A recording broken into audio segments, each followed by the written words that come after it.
bien, oui, voilà, c'est maintenant j'ai du retour, c'est bon. Bonsoir à tous, vous êtes sur ici maintenant, Jean-Paul Bourg. Je reçois ce soir Marion Shevstov et Nicolas Mirkovic du groupe, l'association, plutôt l'ONG Solidarité Kosovo, qui reviennent d'un convoi humanitaire sur place, là-bas. Ils ont donc des tas de choses à nous raconter. Juste rapidement, on peut même en parler en direct ensemble. Le Kosovo, cette province autoproclamée, on peut dire, hein, On peut le dire, hein. exactement ça. Oui, donc et les Serbes ont été, après les frappes de 99, chassés au nord du Kosovo, c'est ça? Oui. Tout à fait. Et donc le Kosovo, c'est le berceau, on va dire le berceau historique. Est-ce que c'est le mot qu'on peut dire pour la Serbie?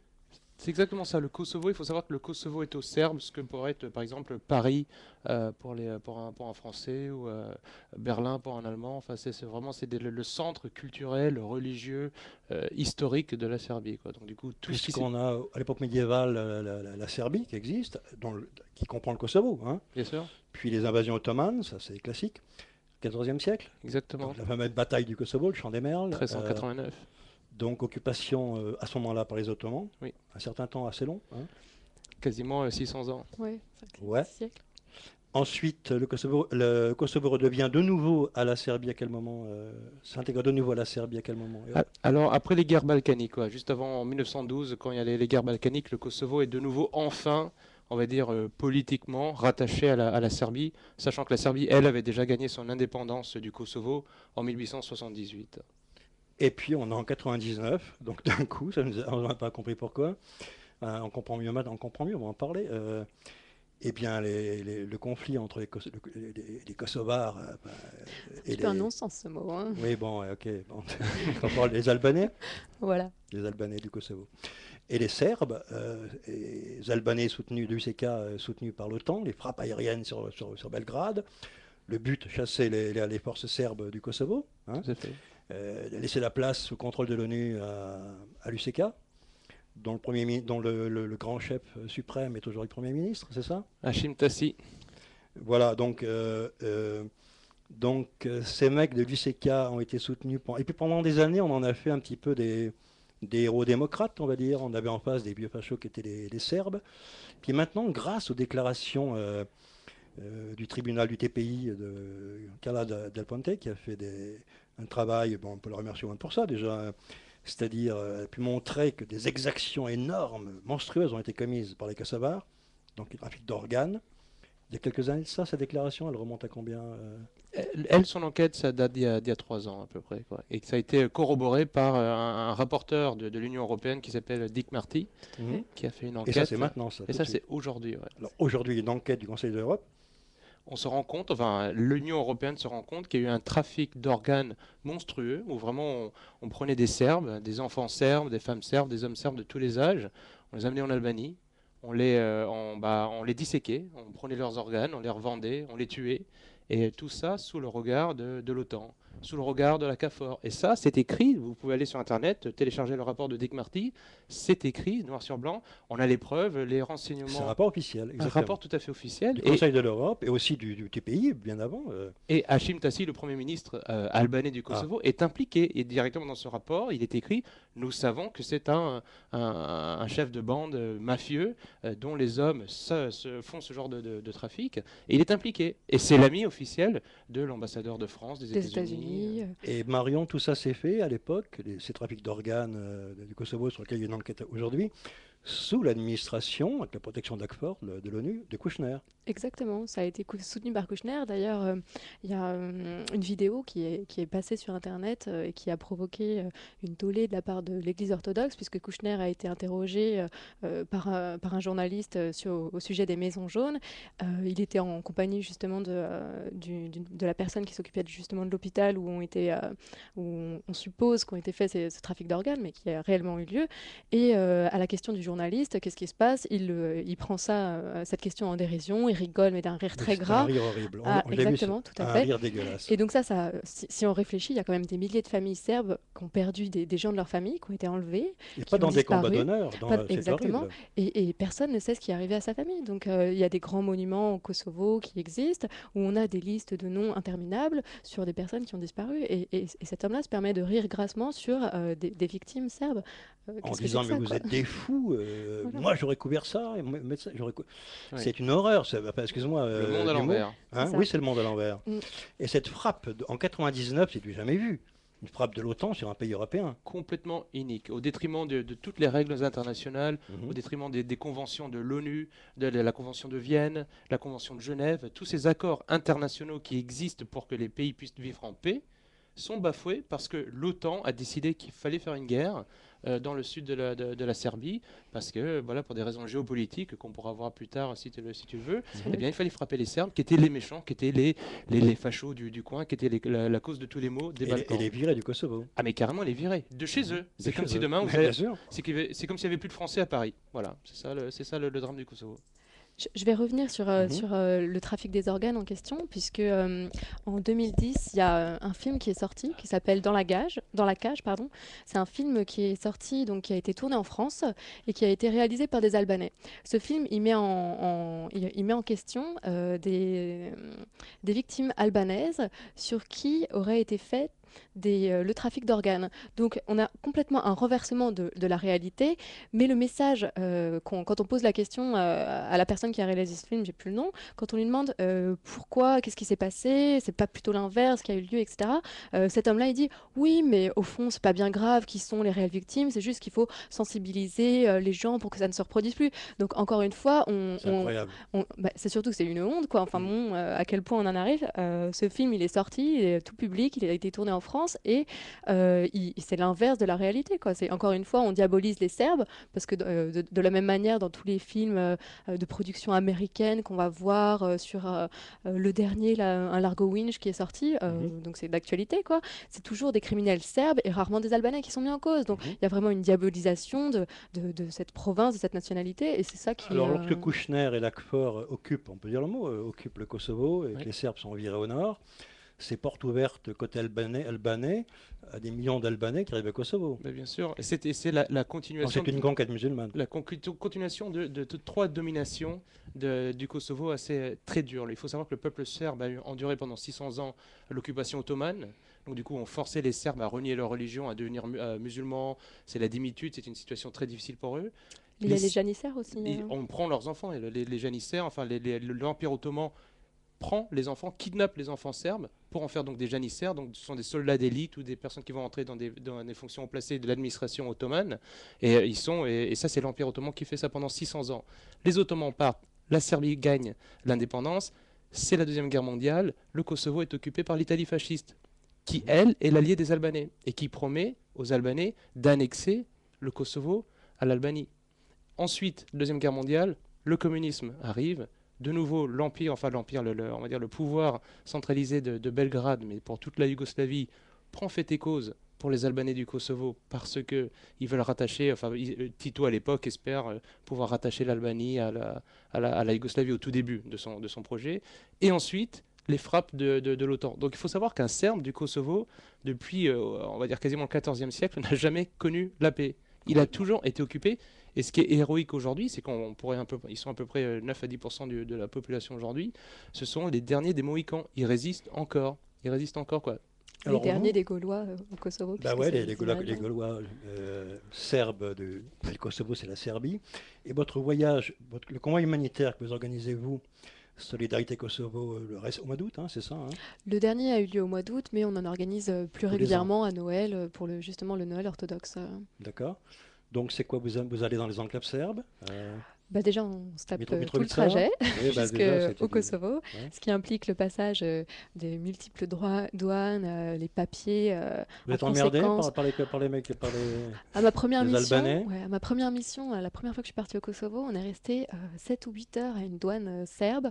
On pense à la douane pour rentrer en Serbie. Donc en plus, c'est la douane pour. On se dit, on va aider leur peuple, on va soutenir les Serbes du Kosovo. Et puis quelque part, on est bloqué à l'entrée de la Serbie. Ça a le don de nous faire un peu rager, Ça n'a quoi. pas de sens. Ouais, exactement, c'est un non-sens. Et Donc les on se dit, raisons? mais aucune idée. Administratif, Oui, c'est ça, on a surtout, besoin des bons sûrement, ouais. papiers, vous n'avez pas les bons Ouais. papiers, C'est voilà. encore un régime communiste. Si on n'a pas le bon tampon, on ne peut pas rentrer. L'administration, On a besoin de 15 000 tampons sur un pauvre exactement. papier, une feuille blanche qui va être classée, ordonnée, etc. On ne la retrouvera jamais. Ça va mieux Mais, maintenant quand même, hein. Alors, une fois sur Ouais. place, dans les enclaves, alors vous passez par Mitrovica ou... Bah, ça dépend du trajet. Là, depuis qu'on a ouvert notre dernier bureau à Gračanica, on est en train d'essayer de trouver une nouvelle route qui serait plus rapide parce qu'on met quand même 35 ou 40 heures en fonction du temps qu'on passe aux douanes. Donc on met énormément de temps pour arriver. Donc on essaye de fluidifier parce que sur place, on reste quand même 3 jours. On y va pour une semaine. On est tous Mhm. étudiants, travailleurs, etc. Donc on n'a pas forcément le temps de prendre plus de temps. Donc sur place, donc soit on arrive par Gračanica, soit Mitrovica, pardon. Voilà. Kosovka Mitrovica. À notre arrivée à Kosovka Mitrovica, je dirais qu'on a plutôt établi une sorte de QG dans un hôtel là-bas où on a maintenant des connaissances, etc. Les gens savent qu'on arrive, qu'on vient toujours à la même époque à Noël. Mhm. Donc en général, on a des amis qui sont sur place et qu'on revoit tous les ans. Comme ils savent à quelle date on arrive, ils viennent nous voir ou on prend contact avec eux. Et puis on a un petit guide qui vient avec nous qui s'appelle Payo. Payo, c'était son surnom, c'est pas bien son nom. Il a appris à parler français au contact des hommes de la CAFOR. Il parle anglais, italien, enfin, il baragouine quelques mots. Et Un vrai ce geek, mec, quoi. voilà, exactement. Mais geek. ce mec-là, il a jamais fait d'études. Donc comparé, par exemple, on a, comment est-ce qu'il s'appelle, celui de la Soco là. Je sais pas si Je ne vois pas de qui tu excuse-moi. parles. Spasquier. Ah oui, oui, d'accord, oui, oui. Voilà. On a Spasquier qui a fait des études à Mitrovica, qui baragouine un anglais pas assez minable par rapport à ce que Payo, qui vit dans une pauvre enclave au fin fond de la Serbie, nous parle en français. Donc, Alors, dans les enclaves, comment vivent les Serbes? Dans les enclaves serbes du Kosovo. Oui. On n'est pas en Serbie. Enfin, on n'est pas en Serbie, on est pas Alors, en si, Serbie. on est en on Serbie. est, oui, on non, est servi. on est bien d'accord, mais Oui. selon la nouvelle donne, vous êtes pour dans le la... moment, il n'y a pas de nouvelle donne. La Serbie est toujours sous administration de l'ONU. Attends, c'est une Selon- déclaration unilatérale en Voilà. plus Oui. d'indépendance, ce qui est aberrant, quoi. Mais c'est un déni de droit. C'est-à-dire qu'il y a quand même des règles, il y a des règles dans la vie internationale, il y a un droit international. Et là, parce que ce sont les Américains, les Allemands, tous ceux qui ont bombardé en 99 sont les premiers à avoir reconnu, comme par hasard, l'État autoproclamé du Kosovo. Ils ont juste dit, voilà, nous, demain, on est indépendants. Parce qu'on a le soutien des Américains, parce que de toute manière, avec les bombes, avec les tomahawks et tout ça, Comme, Serbes comme en- ils font en Libye ou ailleurs. voilà, ils arrivent, ils disent... c'est nous. L'OTAN, grand criminel pour moi, excuse-moi, grand criminel Ah de bon, guerre. on peut le dire, hein, il y a eu quand ils ont bombardé en 99, il faut peut-être pas oublier qu'il y a eu plus de 500 morts Civils. serbes, civils. Et qu'on sait aujourd'hui, parce que du coup, quand même, quasiment plus de 10 ans plus tard, on a des rapports de soldats qui avaient comme mission de viser des objectifs comme des hôpitaux, des écoles. C'était écrit, ce sont des testaments, ce sont des livres que vous pouvez trouver facilement aujourd'hui. Et c'était leurs ordres. Et on leur disait, si vous touchez ces cibles, et on dira que ce sont des dommages collatéraux. Parce qu'ils voulaient effrayer le peuple serbe. Et ça, c'est l'armée que nous payons aujourd'hui avec nos impôts en France, hein. Complètement. Et on bombarde des hôpitaux, on tue des civils, et derrière, on se cache derrière la défense des droits de l'homme, la minorité, la démocratie, tout ce qu'on veut. Quand je vois la déclaration d'indépendance du Kosovo, j'ai rigolé tout à l'heure, où il est dit je la retrouve. En gros, il déclare l'indépendance du Kosovo comme État indépendant et Ouais. démocrate. Oui. Hein.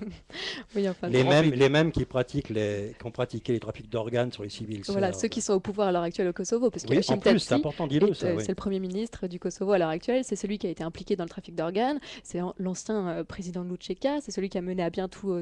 C'est un terroriste, cet Le homme-là. chef, voilà, c'est le chef des terroristes de l'UCK, on va le dire. On va dire les vrais mots. C'est la vérité. C'est la vérité. Il est maintenant Je Premier pense ministre. pas, moi. Il est premier ministre et c'est l'ami, je vous dis, de tous nos gouvernements occidentaux, tous les amis de l'OTAN. Ils arrivent chez eux, quand ils arrivent au Kosovo, ils sont très bien accueillis et voilà, quoi que ce soit Bush. Et tu vois, je crois même pas que l'enquête qui va être menée là, par le Conseil de l'Europe sur le trafic d'organes, même si elle aboutit sûrement à des preuves, il y a des preuves. Ils font pas ça pour rien, les mecs, c'est Bien pas du sûr. tout. Ça va pas changer la donne non plus, Hélas. hélas. Hein. Ça changera pas la donne. En tout cas, ce qui pose problème, parce que quand Carla Del Ponte, elle a parlé de ce trafic d'organes, donc je ne sais plus à quel moment le bureau pour lequel elle travaillait à cette période-là, en tout cas, après qu'elle en ait parlé, elle s'est retrouvée Premier ministre en Argentine, au fin fond du monde, quoi. Donc ça a gêné. Ouais. Évidemment, je pense que ça gênait si elle s'est retrouvée à cette place-là. Mais t'imagines, ça remet en question le rôle de l'OTAN, qui a couvert des crimes Oui. de, Ah, mais bien de sûr. Kouchner, administrateur du Kosovo à l'époque. Oui. Ça remet en question, mais on ne peut pas toucher à ces mecs-là. Mais- C'est impossible, quoi. Quelque part, on se dit c'est fou, parce qu'en effet, on dit, mais tout ça, ce sont des informations qu'on peut trouver. Les gens qui sont sur place, nous, on le sait depuis longtemps, parce qu'on va Voilà. au Kosovo, on connaît les personnes, on discute avec les personnes sur place, et qui nous racontent leurs histoires. Et donc, on voit, on parle avec des personnes, des jeunes qui ont nos âges, enfin, qui ont mon âge, en tout cas, qui sont peut-être un peu plus jeunes pour Marion, mais qui ont pris des balles de Kalachnikov. Nous, on était là en train de se balader à Paris quand eux, ils avaient 18 ans, eux, ils se prenaient des balles. Complètement. Et ces personnes nous racontent leurs histoires, et toutes ces informations qui concernent toutes les personnes que tu citais tout à l'heure sont connues, et pourtant on a l'impression que personne bouge parce que les gens s'en fichent presque. Ils disent Ouais, bah voilà, c'est vrai. ah bah oui c'est vrai, ça s'est passé, ah bah oui, bon, on a bombardé un peuple là-bas, bah, c'est pas terrible, c'est vrai. Parce mais que enfin, le trafic ils passent à autre d'organes, chose. on en parle de nous maintenant dans la presse, on ose en parler maintenant, mais ça fait pas la une des canards. Hein. Mais Il pourquoi y est-ce en a que ça un qui fait sera pas... zappé très vite. Hein. Bien sûr. Pourquoi est-ce que ça fait pas la une des canards? C'est justement parce que en ce moment, ils sont en train de parler du statut du Kosovo. Je veux dire, Hashim Thaçi s'en sort bien parce que justement, on parle de l'indépendance du Kosovo parce que quelque part, ça l'arrange bien qu'il y ait ce problème-là au Kosovo, qu'il essaye de reprendre le nord du Kosovo, etc. Et à mon avis, ça passe à la trappe parce que justement, il y a la situation actuelle du Kosovo où on en parle plus dans l'actualité. Tout Et que simplement. fait la Serbie par rapport aux enclaves? C'est dur. La Serbie, Elle joue un jeu un peu. Elle a un statut qui est un petit peu difficile dans la elle mesure veut être où elle... pragmatique en politique, quoi, Voilà, comme tous c'est ça. les États. Quoi. ouais, mais on Exactement. peut pas faire le grand écart. Il y a des limites au grand écart. Aujourd'hui, la Serbie, enfin le gouvernement serbe est attiré par les sirènes de l'Union européenne. Voilà, ouais. Tout à Et fait. essaie de tout faire pour montrer que c'est un peuple, entre guillemets, démocratique, civilisé, tout ce qu'on veut, pour un peu laver l'image que les médias occidentaux ont fait d'elle en 99. Et donc, du coup, il y a des débats, on va dire officieux, au niveau du gouvernement, sur lâcher le Kosovo pour avoir l'Union européenne, et avoir évidemment quoi? Des subventions de l'Union européenne. Bah, Parce bien que du sûr. coup, c'est ça Bah, l'intérêt. la Croatie, très vite, c'est ce qui s'est passé pour eux. Hein. Exactement. Ils ont fait leur cul à l'Union européenne et basta les idées d'indépendance nationale, identitaire, etc. C'était fini, quoi. Et on leur impose tout un tas de choses de Bruxelles. Donc, du coup, ils Ça, sont c'est ce syriens. mondialisme pourri qui a ses hommes d'armes et ses décideurs partout, qui fout la merde partout Exactement. et qu'on dénonce jamais. D'abord, ils ont les médias pour eux. N'importe comment. Qu'est-ce que tu veux qu'on les dénonce? Et le pire, c'est qu'ils se cachent. À la rigueur, ce seraient des dictateurs, voilà, comme l'histoire on a toujours connu. Mais ils se cachent derrière les mots démocratie, Droit de l'homme. amitié entre les peuples, amour, tout ce qu'on C'est veut. une horreur. Et ils font tout le C'est contraire. dégueulasse. Ah ouais, c'est complètement. Ce sont des schizophrènes, hein, je pense on Ouais, on complètement. peut le dire. Non, j'ai trouvé la bonne arnaque. Ils ont fait, en gros, le mot démocratie, droit de l'homme, c'est les nouvelles tables de la loi. Il ne faut pas y Mhm. toucher. Hein. Si tu y touches, c'est sacré. Quoi. Ah, et là, Et on peut faire n'importe quelle saloperie derrière. Il y a le mot. Alors, bon, avec les trafics d'organes, quand même, l'écran a crevé. On voit bien qu'il y a un problème, qu'il y a eu des exactions. Enfin, vous le saviez-vous déjà, mais officiellement maintenant. On Bien le sait. sûr. C'est ça la Plus différence. officiel, oui. Maintenant, ça va aller jusqu'où on les verra bien. Balkans, c'est une poudrière, hein, ça il faut le savoir aussi. C'est pour ça que je dis, il y a un vieux dicton. Vous savez, dans des temps comme ça, quand on nous ment, il faut faire des références je pense, à des bons dictons paysans ou de vieux adages populaires. C'est que bien mal acquis ne profite guère. Mhm. Donc du coup, un jour, ils pourront jouer avec leur tomahawk, ils pourront jouer avec les armes. On voit que leur système financier est en train de s'ébranler. On voit que ce qu'ils ont essayé de faire en Kosovo, ils ont déclaré un État soi-disant indépendant. Il n'y a pas encore une reconnaissance internationale de cet État. Et il y a des choses qu'ils ne peuvent pas faire. Il y a des limites quand même. Et au fur et à mesure que ces informations sur la vérité filtrent, bien sûr, on ne pourra jamais faire le poids face à un Tomahawk, on ne pourra pas faire le poids par rapport à Murdoch et son empire médiatique. Mais petit à petit, il y a leur empire est en train de s'effriter. Et donc c'est Bien pour ça que d'accord. nous aussi, on dit, il faut continuer à le dire. C'est Parfois, le les gens géant nous au disent, pied d'argile dont on parle, c'est ça, quoi. les gens nous disent, mais laissez le Kosovo, enfin même les Serbes là-bas parfois, et ils disent, mais qu'est-ce qu'on peut faire? Ils disent, mais il ne faut pas désespérer parce que les Serbes, eux, pendant 600 ans d'occupation ottomane, C'est ont énorme, résisté. Énorme. 600 ans, qu'est-ce qu'on est en train de parler de quelques années là? Donc 600 vrai. ans, ils ont résisté, il faut continuer, quoi. Donc on va pas les abandonner. Ça, c'est la mission de Solidarité Kosovo, c'est que Dans votre action, vous, continuelle, le but de l'ONG dont vous vous occupez, c'est Marion, hein, Mhm. c'est donc d'aller en aide aux populations civiles enclavées, on va dire, C'est ça, tout à fait. Et puis c'est qui ont surtout des besoins, qui ont des le besoins. but, c'est de les maintenir sur place, parce que quand on va dans ces enclaves, on se retrouve confronté à un problème. Le principal problème des enclaves serbes, c'est qu'elles vieillissent. Il n'y a pas de, il y a, au niveau Ils vont où, les économique, il n'y a jeunes? pas d'économique dans les Ouais, enclaves, c'est ça, pour ouais. plusieurs raisons, parce que après la guerre en 99, toutes les grosses entreprises ont été détruites. Mhm. Ensuite, il y a le deuxième problème qui se pose, c'est que les musulmans albanais, là-bas, ils terrorisent les Serbes. Donc, ces Serbes-là n'ont pas le droit de vendre le produit de leur culture pour pouvoir vivre, ce qui fait qu'il n'y a pas d'économie, il n'y a pas de perspective d'avenir. Et les jeunes comme moi, bah, ils partent faire leurs études à Belgrade, à Mitrovica, dans les grandes villes, et puis ils reviennent jamais. Donc les enclaves, elles vieillissent. Et puis, bah, comme tout ce qui vieillit, ça finit par mourir. Bah, les enclaves au Kosovo vont finir par mourir. Les Albanais vont continuer à prendre le terrain et on n'aura plus d'enclave serbe à terme au Kosovo. Donc le but de notre Donc, association de oui, solidarité Kosovo, c'est de venir en aide à ces jeunes, de trouver des solutions. Donc ça passe par des idées comme créer des cultures de fraises, relancer l'économie artisanale, demander à certaines... bah, vous voyez là, nous on porte un petit bracelet serbe. La La Brujaniца. Brujaniца, tout à fait. Donc ça, c'est fait par des moines serbes orthodoxes. Donc c'est vraiment quelque part, ça a un sens religieux, mais aussi ça participe à l'économie du Kosovo. Mhm. Et ça fait partie justement de tout ce qui va permettre de maintenir les Serbes du Kosovo Donc des au trucs de Kosovo. proximité, Voilà. à l'ancienne, on va dire. Bah, Pourquoi pas? pourquoi est-ce que c'est à l'ancienne, c'est traditionnel, mais Non, c'est non, encore dans le d'actualité. bon sens, je dis ça dans le bon Mm. sens, parce qu'on vit dans un monde moderne où tout est Oui, déconnecté c'est vrai, aujourd'hui. oui. À l'ancienne, chez nous, c'est fini, hein, on plante Oui. plus ses fraises. Oui, Hein. bon, c'est dommage. Elles viennent de Chine ou je sais pas d'où. C'est pas la même chose. Mm. Parce qu'il faut voir aussi ce que c'est que de vivre dans une enclave hein, quand on est serbe. Nous, on va visiter beaucoup d'enclaves, beaucoup de villages où les familles vivent à 5-6 dans 15-20 mètres carrés. Sur de la terre battue en Sur général. la terre battue, avec bah, l'eau, pas d'eau courante, les toilettes qui sont C'est dingue. dehors. C'était une région montagneuse. Nous, on a vu des enfants. Une des premières choses qui m'a vraiment frappé lors de ma première mission, on distribuait des jeux aux enfants. Et les enfants rigolaient, et puis ça ressemblait comme des petites têtes blondes de chez nous. Hein. C'était les mêmes enfants, souriants. Ils étaient habillés un peu différemment, mais voilà. Et on était dans la neige, et je me suis rendu compte tout d'un coup que ces enfants étaient en sandales. Ils étaient en sandales avec des espèces de grosses chaussettes, mais ils ne se plaignaient pas. C'était comme ça, c'était leur façon de jouer. Et je me suis dit, on est à 1h30 de Paris. Le peuple serbe, il faut savoir en plus qu'historiquement, c'est quand même un peuple frère de la France. Pour eux, en tout cas, pour les Serbes, ça veut dire quelque chose quand on parle de peuple frère. C'est des alliés, bien sûr, Des alliés pendant la guerre. pendant la Première Guerre mondiale. Ça, Ouais. et je me dis, c'est quand même incroyable. On laisse ces gamins-là. Qu'est-ce que c'est de leur offrir quelques paires de baskets, de chaussures, des bottes. Enfin, c'est quand même C'est pas ce que vous grand-chose. faites, vous amenez de bonnes. Ah, c'est ce qu'on fait. Bah, Nous, Tout ce ce qu'on dont veut, c'est ils ont besoin, quoi. si on veut qu'ils vivent sur place, il faut quand même leur donner un minimum. Ils ne se plaignaient pas, ils ne demandaient pas des bottes, ils n'étaient pas en train de pleurer, de quémander. C'est nous qui nous disions, mais c'est pas possible, on peut pas les laisser avec des sandales dans la neige. Ça, c'est juste. Au XXIe siècle, ça en Europe, c'est juste quelque chose qui est pas admissible, quoi. Donc là, En gros, c'est une guerre de conquête des musulmans albanais soutenue par l'OTAN. On peut faire un résumé rapide comme ça. aujourd'hui, ouais. Je vais faire juste une petite parenthèse pour que tout le monde comprenne comment est-ce que les Albanais sont arrivés là, parce que parfois c'est un peu flou.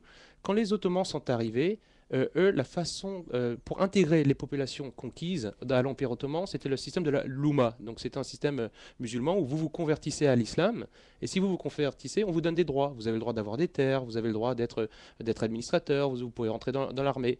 Quand vous ne vous convertissez pas, eh bien, vous n'avez rien, vous êtes démis. Donc, du coup, bon, vous pouvez vivre, vous pouvez garder votre langue, ils avaient aussi certains droits religieux, mais c'était vraiment des citoyens de seconde zone.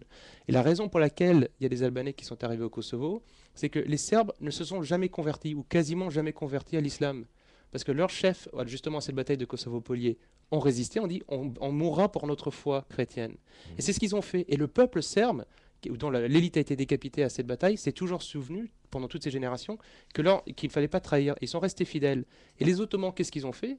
Eh bien, il faut savoir aussi, juste pour info, que les Albanais étaient très catholiques à l'époque. Il y avait aussi des orthodoxes très chrétiens. Et au XVIIe siècle, donc du coup, eux, ils étaient aussi conquis par les Ottomans, ils ont commencé à se convertir. Et de plus en plus d'Albanais se sont convertis à l'islam. Et qu'a fait l'Empire ottoman? Comme ils n'arrivaient pas à gérer ces troublions serbes qui s'énervaient tout le temps, qui faisaient des révoltes, qui ne voulaient pas se convertir, ils ont invité les Albanais, d'un côté, à venir s'installer au Kosovo et leur ont donné les terres des Serbes parce qu'ils n'arrivaient pas à gérer la province. Donc c'est l'Empire ottoman qui a invité les Albanais et les Albanais sont venus petit à petit et les Albanais avaient le zèle des nouveaux convertis, étaient pires que les Ottomans. Et ont toujours maltraité les Serbes quand ils sont arrivés sur place. Et au fur et à mesure qu'ils maltraitaient les Serbes, il y avait des soulèvements qui étaient réprimés par les Ottomans ou par les Albanais.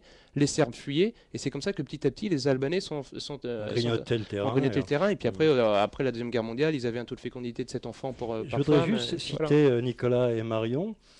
On parle du Kosovo, il y a le fameux poème La bataille du Kosovo, tu sais. Bien C'est sûr. un peu la chanson de Roland pour nous en France. C'est le combat c'est là où il y a tous les martyrs du serbe. Bien sûr. C'est le verset Laurent historique. Lazare. C'est au XIVe siècle. Hein. Exactement. Quelques lignes rapides, extraits c'est un long poème épique qui raconte la bataille. Il parle donc de l'arrivée des Ottomans. Ils détruiront nos monastères saints, déterreront ces assises de plomb, ils les fondront en boulets de canon pour fracasser les remparts de nos villes, ils feront fondre l'argent de ces murailles pour orner leurs destriers arabes, ils tireront l'or du toit des églises pour en faire des colliers à leurs femmes, etc. Bon, c'est tout le poème. C'est un poème épique qui est la chanson de Roland, l'équivalent, qui est, j'imagine, un poème presque quasiment sacré et historique pour le. Bien sûr, mais qui a réussi, qui est l'emblème de la résistance serbe. C'est-à-dire que quand vous n'avez plus le droit de travailler chez vous, quand votre pays est occupé, qu'est-ce qui vous reste? Il vous reste un peu de culture. Et ces chansons et ces poèmes épiques qui ont été chantés quasiment dans la clandestinité, à la barbe des Ottomans et des Albanais, c'est ce qui a permis au peuple serbe de résister pendant 600 ans. Je rappelle, c'est pas rien. Enfin, les Espagnols ont fait pendant un siècle de plus, mais c'est héroïque. Et c'est en lisant cette histoire et en se souvenant que justement, ils n'avaient pas trahi leur foi chrétienne, qu'il fallait résister et qu'ils préféraient mourir en étant libres que de vivre comme des esclaves, on va dire, de leur nouveau maître. Alors c'était le 14e, depuis ce qui manque, pour reprendre ton exemple de l'Espagne, c'est une conquista, mais ça c'est une autre histoire. Exactement. Vous avez amené de la musique de là-bas. C'est quoi, Marion, qu'on a tout de suite de Calais, qu'on va écouter? Alors la première chanson s'appelle Vidovdan. Donc c'est une chanson en l'honneur justement de la bataille du Kosovo-Polier de 1389. Voilà. Kosovo qu'on appelait le Champ des Mers. La bataille du Champ des Mers, exactement. Voilà.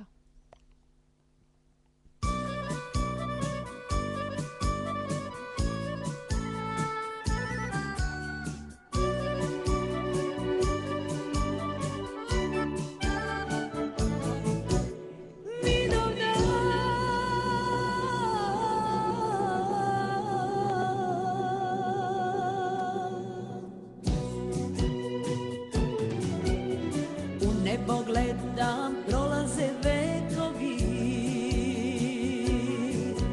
sećanja davnih, jedini lekovi. Kud god da krenem, tebi se vraćam ponovo, ko da mi otme iz moje duše Kosovo. Kud god da krenem, tebi se vraćam ponovo, ko da mi otme iz moje duše Kosovo.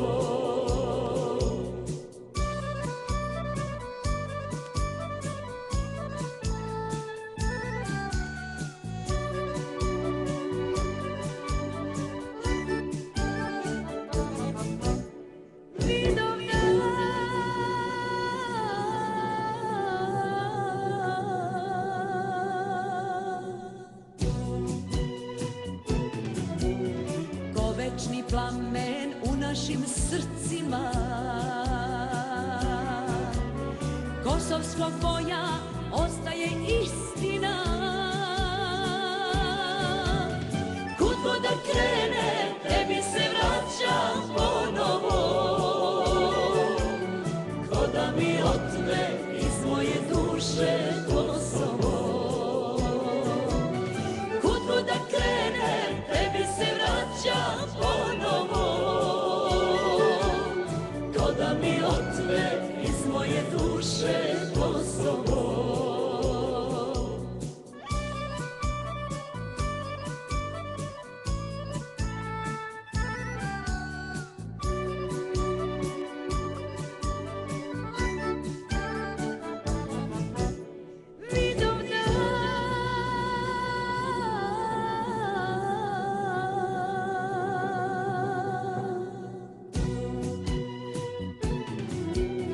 Oprosti Bože sve naše grehove, junaštvom daruj kćeri sinove. Kud god da krenem, tebi se vraćam ponovo. Ko da mi otme iz moje duše Kosovo. Kud god da krenem, tebi se vraćam ponovo. Ko da mi otme iz moje duše Kosovo.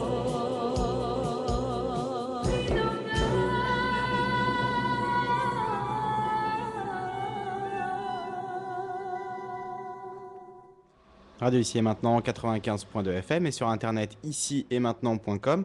Jean-Paul Bourg, ce soir avec vous, on parle du Kosovo. Alors, on parle avec Solidarité Kosovo, c'est-à-dire Marion Shepstov et Nicolas Mirkovic, qui appartiennent à l'association et qui en reviennent au mois d'août. Donc l'importance, on est le 15 septembre, Nicolas et Marion, c'est maintenant, tout de suite, et tu viens de me dire c'est maintenant, l'actualité. L'actualité, on a la chance de pouvoir la vivre, puisque fin juillet, donc nous, on est partis au Kosovo du 3 au 10 juillet. On a mené à bien une mission où on a porté matériel scolaire, fournitures, et également des tapis de judo et des kimonos pour un club de sport avec qui nous sommes en partenariat. Et à notre retour du Kosovo, donc 15 jours après, il s'est passé quelque chose d'assez improbable, d'assez inattendu, puisque Hashim Thaçi a envoyé... donc le Premier ministre du Kosovo, le chef de l'UCK, des terroristes de l'UCK, le trafic des organes, pour resituer le personnage, tout à fait, vous avez raison. Cette personne a envoyé donc, au nord du Kosovo, parce qu'il faut savoir qu'au nord du Kosovo, c'est des postes administratifs, c'est pas des frontières claires et précises, c'est pas des douanes. Donc c'est un statut plus ou moins bâtard, mais en fait pas pour nous, puisque le Kosovo est serbe, mais pour l'ONU, etc., c'est plutôt un micmac. Et Hashim Thaçi donc, a envoyé au nord du Kosovo la KFOR, donc on se demande par qui est-ce qu'il a été soutenu encore, personne veut se porter responsable parce qu'il a bien dû avoir l'aide de la KFOR, de l'OLEX, de l'ONU, tout ça, mais le responsable, on va en parler plus tard puisque c'est encore une fois les États-Unis. Donc Hashim Thaçi a mené à bien donc, la police du Kosovo pour qu'elle prenne les postes frontières et qu'elle les transforme en douane. Pourquoi est-ce qu'il a fait ça ? La première réponse, c'est en gros, Belgrade ne veut pas reconnaître le timbre, qui délimiterait justement la douane du Kosovo. Entre Belgrade et Pristina, c'est des accords qui sont en cours après la résolution de l'ONU. Et tant que ne sera pas statué entre les deux villes le statut du Kosovo, justement, ce sera un poste administratif et pas une douane. Donc Belgrade et Pristina ne trouvant pas de réponse, Pristina a envoyé sa petite milice au nord du Kosovo pour prendre le poste de frontière et pour l'établir en tant que poste de frontière et plus en tant que passage administratif. Après ce problème-là, on a aussi le fait, je me suis un petit peu trompée, un petit peu mélangée, c'est que vu qu'il n'y avait pas d'accord qui était trouvé, Pristina a créé un embargo sur l'ensemble des produits serbes qui étaient destinés au peuple serbe du Kosovo. Sauf qu'il s'est rendu compte qu'en fait, le problème du Kosovo, au nord du Kosovo, c'est que c'est une partie qui est encore à majorité et à dominante serbe. Donc là-bas, on a une administration serbe qui fonctionne très bien. On a sur place, on a deux types de politiques.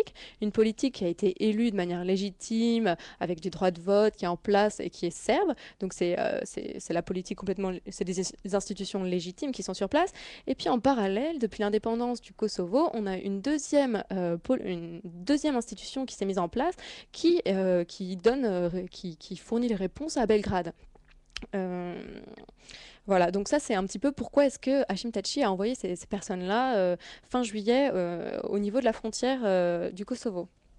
Et donc du coup, cette situation est donc, comme disait Marion tout à l'heure, parce qu'au Kosovo, il y a toutes ces enclaves dont on parlait tout à l'heure. Et si on veut regarder un peu la répartition des Serbes au Kosovo, vous avez toutes ces petites enclaves, donc il faut des villages qui vont de 100 habitants à quelques milliers, qui sont entourés d'Albanais. D'accord. Donc vous avez, imaginez un petit village, vous avez 100 Serbes. C'est énorme la pression. Sans parler de. Ah oui, une pression. Vous pouvez pas sortir du village. Il y a des villages où il y a parfois. Tu sors du plein guet, 300, 400. Là, vous sortez du village. Tout le monde sait qui vous êtes. Vous êtes un Serbe. Je peux vous dire que vous ne faites pas 3 mètres. Et là, dans le nord du Kosovo, comme le disait Marion là tout à l'heure, c'est que c'est majoritairement serbe. C'est la continuation de l'État serbe. Il n'y a pas de présence albanaise ou très peu de présence albanaise tout au nord du Kosovo. Et là, ce soir, en ce moment même, 15 septembre. alors on va bientôt être le 16 septembre, Hashim 16. Thaçi a dit « Je reprends le nord du Kosovo ». Donc il a dit, il a Donc, lancé un militairement, ultimatum. tu veux dire. Bah, il y a Parce des... qu'entre-temps, en fait, ce qui s'est passé entre la fin juillet et l'heure actuelle, Belgrade est intervenu, a dit mais qu'est-ce qui s'est passé là? Parce que normalement, la résolution 1244, l'ONU, toutes ces belles paroles là, en fait lancées, impliquent que le Kosovo ne doit pas changer sur la place, dans la réalité du terrain. Le Kosovo ne doit pas changer, les institutions mises en place ne doivent pas être modifiées. Ça veut dire que au poste frontière entre la Serbie donc, et le nord du Kosovo, c'est un passage administratif, c'est pas une douane. Sauf que là, ce qui est en train d'être modifié, c'est la réalité du terrain. Les En Albanais... gros, c'est des douanes albanaises. Bah, oui, tout à fait. Donc, c'est des douanes albanaises qui impliquent ce qu'on voit déjà, les produits-serbes n'arrivent plus. Et ensuite... C'est un blocus. Exact, tout à fait. Et lors, par exemple, les délégués justement des institutions serbes du nord du Kosovo sont allés à Belgrade pour rendre compte de la situation, pour voir ce qui se passait. Bah, ces gens-là, ils y sont allés en bus. Quand ils sont revenus au poste de frontière de Jarenier. Jarenier et Jarenier. Brnjac. Et voilà, Berniac. Tu es serbe d'origine. toi. Voilà, Oui, donc oui, ça, c'est c'est un un peu peu facile pour moi. Voilà. Quand ces personnes-là sont revenues au poste de frontière, c'était les Albanais qui étaient sur place. Et qu'est-ce qui s'est passé? On a empêché tout le monde de rentrer. Voilà. Le bus était bloqué à l'entrée entre le poste Alors, administratif et c'est de la frontière de France. provoque ou réellement il va tenter avec ses terroristes, l'UCK, Là, de reprendre les enclaves. l'action qui a été menée, c'est complètement de la provocation. Parce qu'en gros, depuis un mois et demi déjà, Est-ce que l'ONU laisserait faire? bien sûr. On craint. Alors que l'ONU, il faut juste savoir, hein, l'ONU ne reconnaît pas le Kosovo. Enfin bon, voilà, le problème c'est que l'ONU est moins puissante que les États-Unis. Et dans WikiLeaks, Alors l'importance des États-Unis Exactement. dans ce conflit. eh bien, il y a pas une dépêche, mais on va dire, comment ils appellent ça, un câble WikiLeaks qui a été dévoilé il y a quelques semaines, où on a un courrier donc, de l'ambassadeur américain qui écrit à un représentant militaire de l'Union européenne qui est présent au Kosovo, en disant... Il y en a ras-le-bol de cette situation des Serbes au nord du Kosovo. Le Kosovo n'arrive pas sur ses frontières. C'est l'ambassadeur américain qui parle à l'émissaire de l'Union européenne pour les affaires militaires On n'est au pas Kosovo. surpris.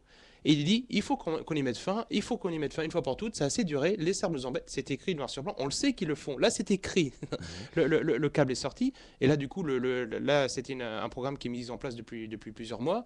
Ils ont fait un test cet été en envoyant des troupes d'élite formés par l'armée américaine. Donc les la troupes Rosa d'élite- Tu parles de Rosa. quoi? De l'UCK là? Alors, les ex, on va dire UCK, mais non, c'est peut-être les enfants de l'UCK ou Oui, les, enfin, les- les les- mêmes, les quoi. petits frères, mais qui sont formés officiellement par les États-Unis. Ceci dit, on sait aujourd'hui que les membres de l'UCK étaient déjà formés par des soldats allemands ou américains avant 99. Enfin bon, voilà, c'est la continuité. Ils ont fait un test, il y a eu un mort côté albanais, ils sont repartis chez eux parce que, comme je vous disais, les Serbes là-bas, ce sont les derniers des Mohicans. Ils ont subi 600 ans d'occupation ottomane, ils ont subi les fascistes, ils ont subi les nazis. Ils se disent, mais nous, on va pas partir avec. C'est pas les Quelle est Américains l'importance en ou les. surface des enclaves à peu près par rapport à ce qu'est le Ça, Kosovo? c'est disparate, quoi. Les enclaves, vous voyez. Elles sont Je veux dire, si on dit- disparates. Il n'y a pas de lien entre les enclaves, si? Ça dépend lesquels. Si ça peut être une simple route, mais ça peut très bien être un village albanais, quoi. Mhm. C'est- Avec fonction à de tes la risques et périls, en situation. gros. Ouais, voilà. Et là, ce soir, au moment même, là, j'avais un ami de Kosovska Mitrovica tout à l'heure au téléphone. Ils ont érigé des barricades dans tout le nord. Donc, j'invite les personnes qui veulent en savoir un peu plus de se renseigner sur Internet ou sur des médias libres. Ils ont érigé en ce moment même des barricades pour empêcher les soldats de la KFOR, les miliciens albanais de monter pour reprendre ces postes frontières, quoi. Donc, du coup, et ça, c'est en ce moment. Donc, demain matin, quand on se réveillera, ou dans les prochaines heures, dans les prochains jours, il y a de fortes chances qu'on entende beaucoup parler du Kosovo. Donc parce les que- mêmes salopards qui ont couvert les trafics d'organes et toute la merdouille des terroristes de l'UCK reprendraient par la force des armes les enclaves nord au nom de la démocratie. Ah, bien sûr. Donc Ah, pas de sinon, c'est problème dans les médias français. Ah non, mais bien sûr, Oui, c'est oui. eux les gentils. Sauf que Belgrade Comment tient quand réagirait même. Belgrade Belgrade est complètement contre cette situation. Le problème de Belgrade, c'est qu'elle ne peut pas non plus intervenir par la force, puisqu'elle souhaite avoir une place au sein de l'Union européenne. Et Donc, la Russie? et la Russie. C'est trop loin. On aimerait bien qu'ils Voilà. qu'ils interviennent un peu plus. Il faut savoir, bon, la Russie et la Chine au Conseil de sécurité des Nations Unies refusent. Donc du coup, toute aide, bloquent pas mal de décisions de l'ONU sur la reconnaissance de. Mais il n'y a pas d'aide militaire, même non officielle, de Russes sur le terrain. Bah bon, on va pas en parler. On n'en sait voilà, rien. Oui, on Ça, ne sait ça. pas. on ne sait pas. Si c'est Mais, le cas, tant mieux. Si c'est pas le Donc cas, l'actualité, c'est donc la déclaration toute récente de ce Premier ministre, ancien chef de terroriste de l'UCK, qui déclare qu'à partir de maintenant, aujourd'hui, 16 Le septembre. 16 là, ouais. septembre. 7 septembre, il va reprendre les enclaves nord. Voilà. Et lui, c'est un enjeu pour lui, parce que du coup, lui, il a dit, il a proclamé le 16 septembre, j'y serai. Et là, les Serbes disent, ok, bah viens. Et donc, du coup, ils ont érigé leur barricade, c'est en ce moment que ça se passe. Quoi. Ouais. Donc, du coup, et là, on verra. C'est sur 20 km même parfois entre quand on arrive au Serbie, donc au poste de Niliane. Oui. Voilà, on a donc le poste frontière le poste administratif de Niliane qui arrive à Kosovka Mitrovica, donc la ville symbole justement de la résistance serbe contre les Albanais, puisque c'est une ville qui est coupée en deux par l'Ibar, le fleuve Ibar. Eh bien, sur 20 km, on a des frontières, des barricades, des graviers, tout ce qui est porté. Mais si ça se passe, que tu dis, comment les beaux parleurs de nos démocraties pourraient justifier ça? Écoutez, ils y arrivent toujours. Ils viennent de mettre quand même à la tête de la Libye un soi-disant Bah ancien terroriste de Al-Qaïda. Al-Qaïda, bien Donc, sûr. s'ils sont capables de faire Ils ça ont au nom de pris la Tripoli, démocratie, bien je sûr, pense qu'ils peuvent ouais. faire avaler n'importe quelle couleuvre. Et les couleuvres, on les avale. Ah oui. Pas vous, il y en a qui les avalent pas, mais il y en a un maximum qui les avale. Moi, je vous dis Et attention. votre action, on en parlait hors antenne avec Marion, votre action, le développement de l'ONG, c'est une ONG dont vous vous occupez, en parlant aussi des besoins dont vous avez, parce que c'est fréquent, vos voyages sont fréquents Oui. là-bas sur place. De plus en plus. Depuis quand vous existez? C'est la première ONG qui s'occupe des Serbes des enclaves. Alors déjà, tout à fait, c'est la première ONG qui a réagi en 2004 face aux Mhm. pogroms qui ont été organisés contre les Serbes. à Donc ça l'encontre des remonte à Serbes. loin déjà, 2004 déjà. 2004, oui. Donc ça fait- Solidarité Kosovo, c'est 2004 la création de 2004, tout à fait. l'ONG. Tout à fait. C'est Nicolas et un autre ami qui sont à l'origine donc, de la création de l'association. Moi, je suis arrivée un peu plus tard. Mais, Parce qu'en 2004, il y a quand même eu 5 ans après l'arrivée de l'OTAN, de l'Occident au sud de la Serbie, un pogrom. Alors on pensait que ça n'existait plus, ces mots-là, pogrom, au Pogrom. XXIe Qu'est-ce siècle, que c'est c'est un fini. pogrom Pas en Europe, qu'est-ce qui se passe? Eh bien, pendant quasiment 3 jours, des Albanais sont arrivés dans des villages serbes. Il y a eu plusieurs dizaines de Serbes qui ont été tués. Il y a eu 2000 Serbes qui ont dû fuir leur village, des maisons incendiées, plusieurs églises qui ont été complètement détruites. Il y a une fameuse scène qu'on voit sur Internet où on voit des Albanais sur le toit d'une église en train d'arracher une croix. Tout ça s'est passé en 2004 et vous voyez les soldats de l'OTAN à côté qui regardent. Parce qu'ils ont eu l'ordre de ne pas intervenir. Donc ça s'est passé en 2004. On est en train de parler d'un événement d'il y a 7 ans qui s'est passé à 1h30 de Paris. Et donc du coup là on s'est dit à cette époque-là c'est pas possible, on peut pas laisser passer ça, il faut faire quelque chose. Et Arnaud donc a eu cette idée d'association et vraiment sans aucune formation humanitaire, vraiment avec beaucoup de bonne volonté et l'envie de faire quelque chose en se disant bon ben voilà quand on verra jusqu'où on peut aller.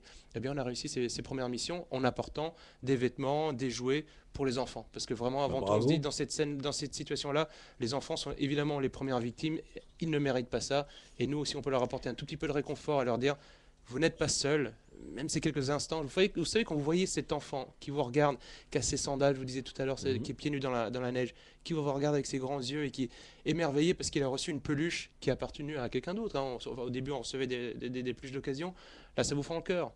C'est beau. Enfin, franchement, c'est beau. Nous, on rentre parfois du Kosovo en étant galvanisés, en disant, mais ces gens-là, ils ont plus de richesse que nous, parfois. Oui. Alors vous Ils ont avez, vraiment en tant trouvé le qu'ONG, petite ONG, vous n'avez pas les moyens de la Croix-Rouge ou je ne sais pas qui, enfin tous ces qui Ce serait bien. sont Pas alliés, encore.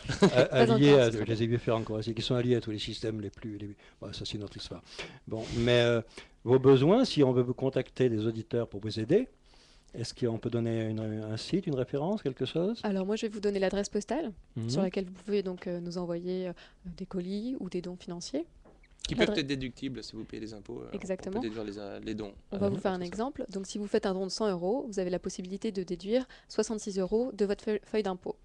Alors, cette adresse, c'est Solidarité Kosovo, boîte postale 1777, 38 220, Visil. Et au niveau de l'adresse... Comment tu écris, Visil? Visil, V-I-Z-I-2-L-E. D'accord.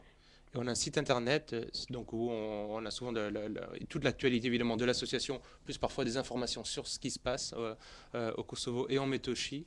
C'est solidarité-kosovo.org. ORG. Et je tiens à souligner qu'on est vraiment une association où il n'y a que des bénévoles. Tout ce qui est donné est remis immédiatement bien sûr. aux Serbes du Kosovo. On sait comment fonctionnent les associations officielles. Voilà, il n'y a pas de tout le monde permanence. arrête. Bon, ça, c'est autre chose. Là, c'est Voilà. du vrai militantisme humain par rapport à une injustice énorme en pleine Europe, en plus. Ce qui est incroyable, quoi. Et je pense que quand vous allez sur notre site internet, vous avez l'occasion donc de voir déjà nos résumés de mission, puisqu'on quand on part en mission, on fait l'avant, le pendant et l'après. L'avant, ça va être toutes les récoltes qui vont être organisées. Mhm. Pendant, ça va être Donc il y a un suivi de ce que vous un faites. suivi, tout à Mhm. fait. Vous avez les photos, vous pouvez très bien voir ce qui se passe. On met rien dans nos poches, il y a rien qui est utilisé. Et vous pouvez suivre l'actualité de l'association de manière quotidienne. On va écouter. Tu as quelle est une seconde musique, Marion, c'est quoi? Alors, je crois Tu que t'en souviens? c'est plus récent, donc c'est une musique qui est d'actualité. C'est Yelena Karleusa, je crois. Et j'arrive plus. Gdvade Setegajim. Ça veut dire quoi? Je te fais confiance. Oui, Quoi, alors c'est quoi le sujet? c'est une chanson qui peut Populaire, être populaire, populaire d'amour, serbe, etc. d'accord. Voilà, c'est On est plutôt- dans l'identitaire serbe, c'est bien. Voilà.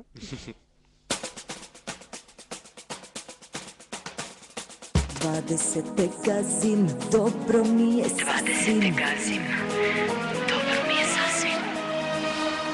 Ja sam to što jesam, pitoma i pesna.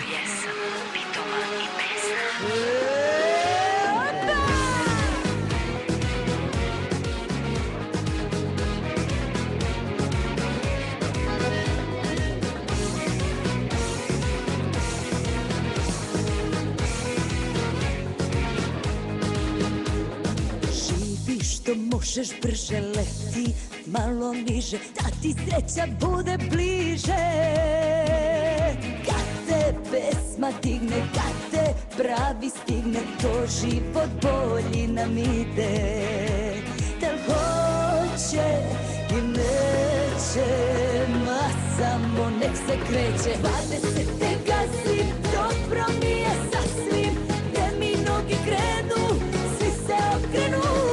Ja sam to što jesam, pitoma i besna, nisam spremna ja na promenu. 20 gazim, dobro mi je sasvim, gde mi noge krenu, svi se okrenu. Ja sam to što jesam, pitoma i besna, nisam spremna ja na promenu.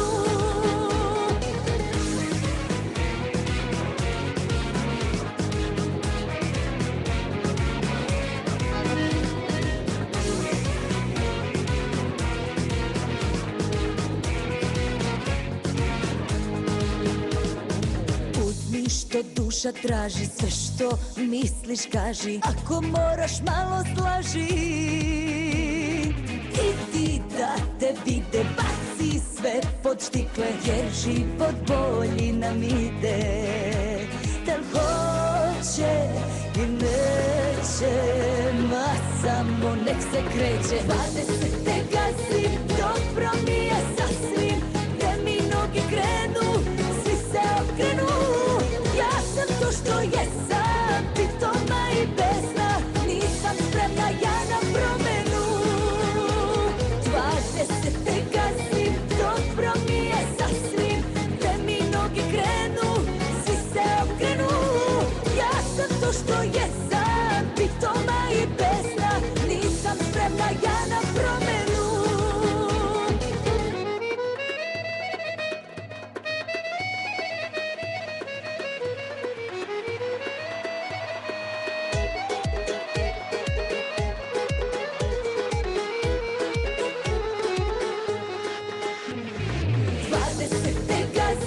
Dobro mi je sasvim, gde mi noge krenu, svi se okrenu. Ja sam to što jesam, pitoma i besna, nisam spremna ja na promenu. 20 gazim, dobro mi je sasvim, gde mi noge krenu, svi se okrenu. Ja sam to što jesam, pitoma i besna, nisam spremna ja na promenu. Radio Ici et Maintenant, 95.2 FM et sur internet ici et maintenant.com. Jean-Paul Bourg, ce soir, on parle du Kosovo. Jean-Paul, Avant de C'est à poser toi. une question à nos invités, je voudrais dire, en 2008, quand le Parlement albanais du Kosovo proclame unilatéralement l'indépendance du territoire, voilà comment on vole et comment on pille un pays avec l'aide de l'OTAN.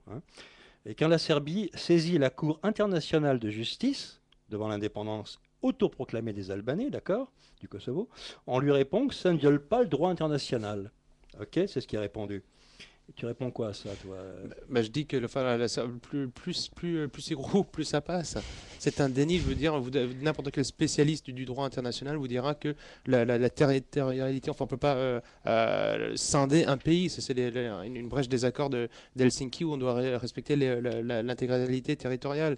La charte en 99, quand l'OTAN a bombardé la Serbie, c'était une attaque frontale de l'article 2 de l'ONU qui dit qu'on n'a pas le droit de s'attaquer à un autre pays. Donc, du coup, ces gens-là passent leur temps à violer ce qu'ils eux-mêmes prônent comme morale. Et en plus, je vous dis aujourd'hui, l'ONU ne reconnaît pas le Kosovo. Alors il y a une campagne de la part des Américains et des Albanais pour faire reconnaître le Kosovo, mais aujourd'hui, il y a plus de pays au monde qui ne reconnaissent pas le Kosovo que de pays qui reconnaissent le Kosovo. Mais en France, on ne vous le dit pas ça, parce que du coup, pour tout le monde, évidemment, le Kosovo il est indépendant, ils sont proclamés. Alors, avant de poser une question sur certaines questions précises, avant qu'on prenne quelques auditeurs, petite parenthèse marrante, une marrante, elle n'est pas tant que ça, mais elle monte encore le cache-nez de nos démocraties pourries, c'est que l'hymne national kosovar aujourd'hui s'appelle Europe. Oui, c'est génial, quoi. Comme on dirait sur Internet, lol, quoi. Oui, un gros lol. Un gros lol, ouais. C'est un appel aux subventions, ça ils annoncent la couleur. Donc, vous avez ouvert un bureau sur place, là-bas, hein? Tout à fait. En février, on a ouvert un bureau.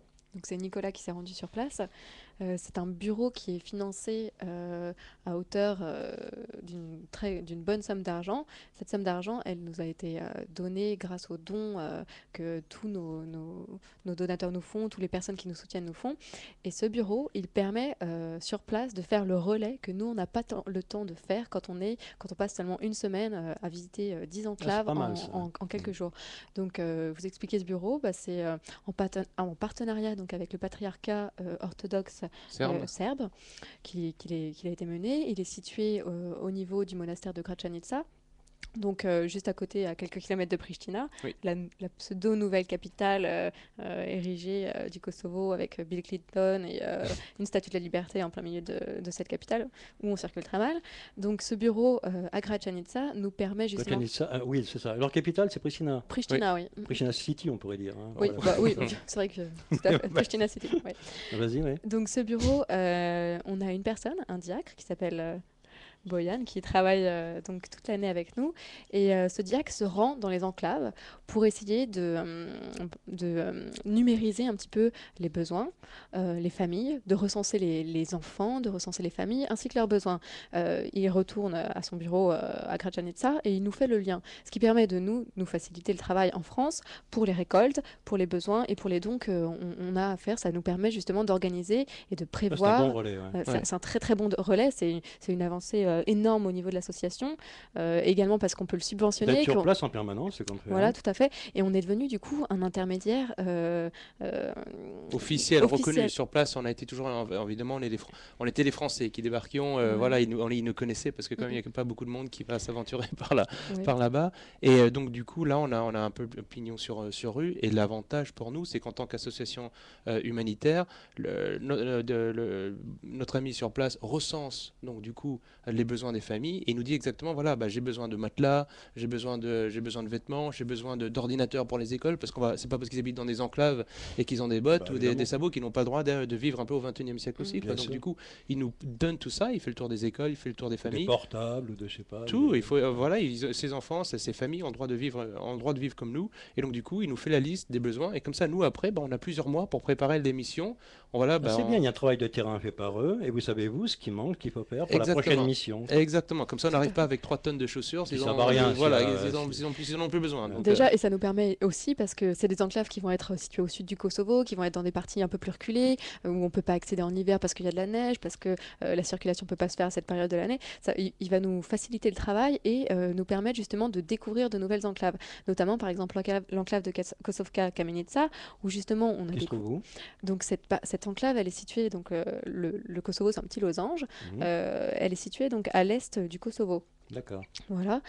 Kosovka Kamenica, c'est une enclave où justement il y a un club de judo. Donc il est tenu par un jeune de mon âge, un étudiant, qui a fait le choix justement de rester sur cette terre, et de monter un club de judo. Pourquoi monter un club de judo ? pour tous ces jeunes qui ont fait le choix, petits et grands, de rester ou de vivre avec leurs parents, qui sont plus ou moins désœuvrés, et au lieu de les laisser sombrer dans la drogue, l'alcoolémie ou des choses comme ça, ils les poussent à faire du sport. Parce que le sport, c'est aussi un moyen de se défouler, de pas partir taguer dans les rues, de pas... Puis une motivation aussi, s'il y a un combat possible demain. Bien sûr. Novak Djokovic, il faut savoir que quand le grand sportif serbe est originaire, sa famille est originaire du Kosovo, quoi. Donc voilà, ça peut faire des jeunes sportifs plus tard, et de toute manière, ce sera toujours plus sain que de tourner en rond et de rien faire. Et votre prochaine mission, donc, personnellement, Solidarité Kosovo, c'est quand? Alors, la prochaine mission de l'association, malgré l'actualité, ce que je vais préciser, c'est que dans tous les cas, on fera tout notre possible pour mener à bien une mission à Noël, comme tous les ans depuis 2004. Le problème, c'est que au vu de l'association qui est en train de grandir, et de prendre de l'ampleur, on est devenu vraiment l'acteur incontournable pour tout ce qui va être organisé au Kosovo. On nous demande des visites culturelles, etc., etc. Les États-Unis, certaines personnes des États-Unis qui veulent en savoir plus sur le Kosovo parlent avec nous, donc c'est des Américains qui réussissent pas à avoir les informations. Bref, on est vraiment devenu un acteur, mais déterminant pour se rendre au Kosovo. Et je me suis perdue. Et donc du coup, nous, sur la prochaine mission, on est en train de, quel que soit ce que vous voulez dire Marion, c'est que quelle que soit l'issue de cette soirée fatale du 16 ou des prochains jours, on sera sur place. On a une mission qui est prévue à Noël, parce que chaque année, que pour Noël, c'est symbolique en plus, entre le Noël catholique et le Noël orthodoxe, on fait un peu le plomb entre les deux, on amène des jouets, des vêtements chauds aux familles, aux enfants un peu partout dans le Kosovo. Donc, si vous voulez, les auditeurs concernés qui veulent les aider, il y a une mission qui part, donc on précise bientôt, pour Noël. On va éviter de préciser les dates, 2011. parce que les fois précédentes, on s'est rendu au Kosovo, c'est avéré qu'on a reçu des menaces de mort qui ont plus ou moins dérangé notre quotidien. Marion, c'est inévitable. Oui, c'est inévitable, mais ça me gêne un petit peu. Donc on va favoriser notre sécurité en précisant pas les dates. Je pense que si les gens sont pas trop bêtes, ils se doutent bien qu'on va y aller vers le Noël orthodoxe. Le problème de l'actualité du Kosovo, c'est que nous, on voulait apporter un poids lourd, puisque comme je disais, c'est une association qui est en train de grandir. On voulait apporter un poids lourd, sauf que au passage administratif, à la frontière où on a l'habitude de passer, les douaniers albanais en place refusent les camions de plus de 3,5 tonnes. Et pour les convois humanitaires, il faut une autorisation spéciale, un document supplémentaire qu'on ne connaît pas encore, on va s'en rendre compte, j'imagine, sur place. Donc d'habitude, on y va avec... Tu peux être aussi bien bloqué, tu veux dire. Comment? Tu peux être bloqué à la frontière? Oui, s'ils n'ont pas envie de nous laisser passer... En 2008, nous on y va. Nous, maintenant, on connaît les chemins. Je ne veux pas dire qu'on est des bureautiers du Kosovo, mais en février 2008. Et vous allez être bangué sur place. 2008, oui, on a ce qu'il faut. En février 2008, ils avaient carrément fermé la frontière. Donc nous, on est arrivés. C'était 15 jours après la déclaration d'auto-indépendance. 15 jours plus tard, donc c'était un peu la crise, tout le monde parlait de ça. Côté serbe, c'était la panique. La frontière était fermée. Et bien, on a quand même réussi à rentrer clandestinement au Kosovo.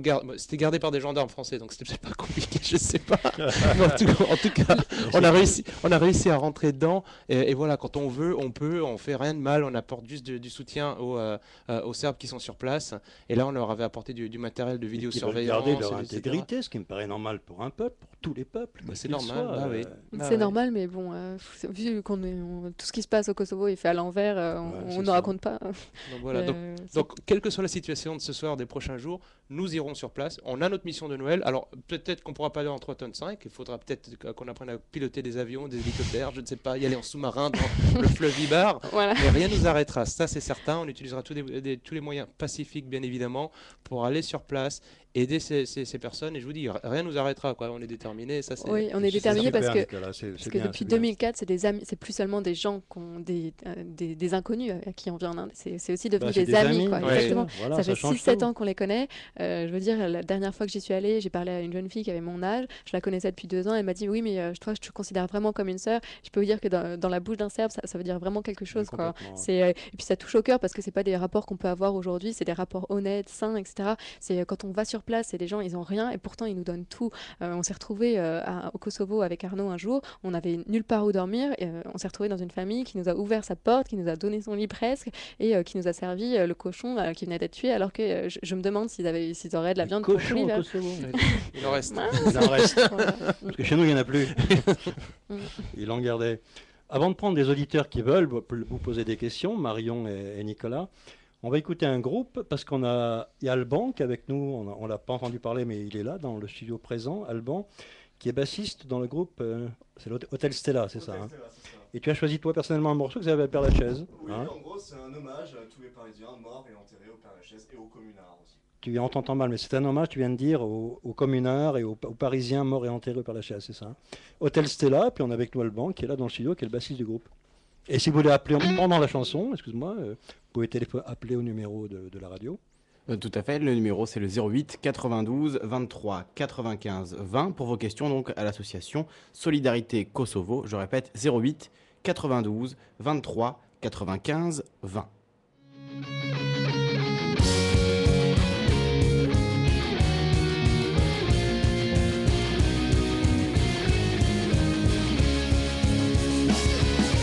Au Père Lachaise, couvre les âmes de toutes les gloires du passé. Écrivains, officiers, curés et grandes dames, percent de leur croix les longues allées. C'est Paris qui dort sous cet amas de marbre, ses fureurs tragiques et révoltées. Grâce au sang des martyrs, poussent des arbres qui baissent leurs branches éplorées. Parisien, si tu veux rester fier, va faire un tour au cimetière pour ne jamais risquer d'oublier d'où tu viens et qui tu es.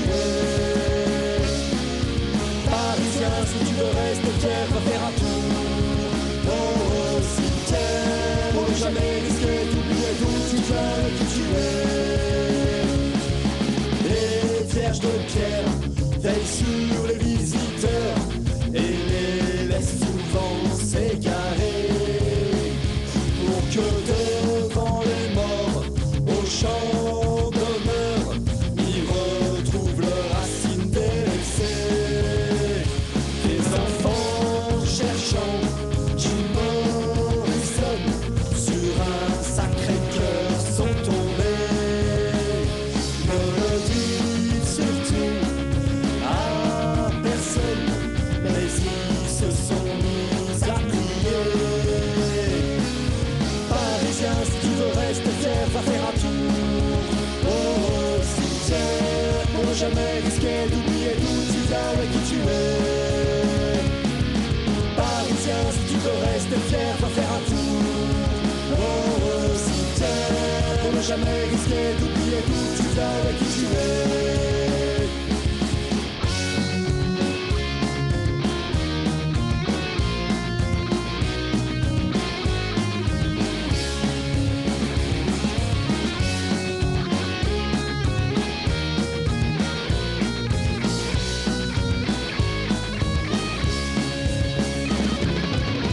Labyrinthe de tout est le destin, de sanglots longs et d'amour.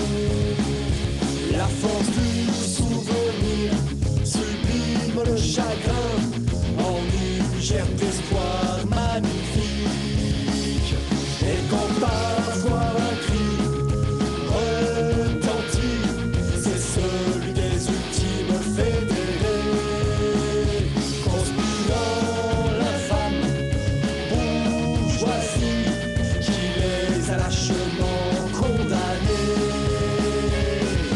Parisien, si tu veux rester fier, va faire un tour au cimetière pour ne jamais risquer d'oublier d'où tu viens et qui tu es. Parisien, si tu veux rester fier, va faire un tour au cimetière pour ne jamais risquer d'oublier d'où tu viens et qui tu es. Parisien, si tu veux rester fier, va faire un tour au cimetière pour ne jamais risquer d'oublier d'où tu viens et qui tu es. Parisien, si tu veux rester fier, va faire un tour au cimetière.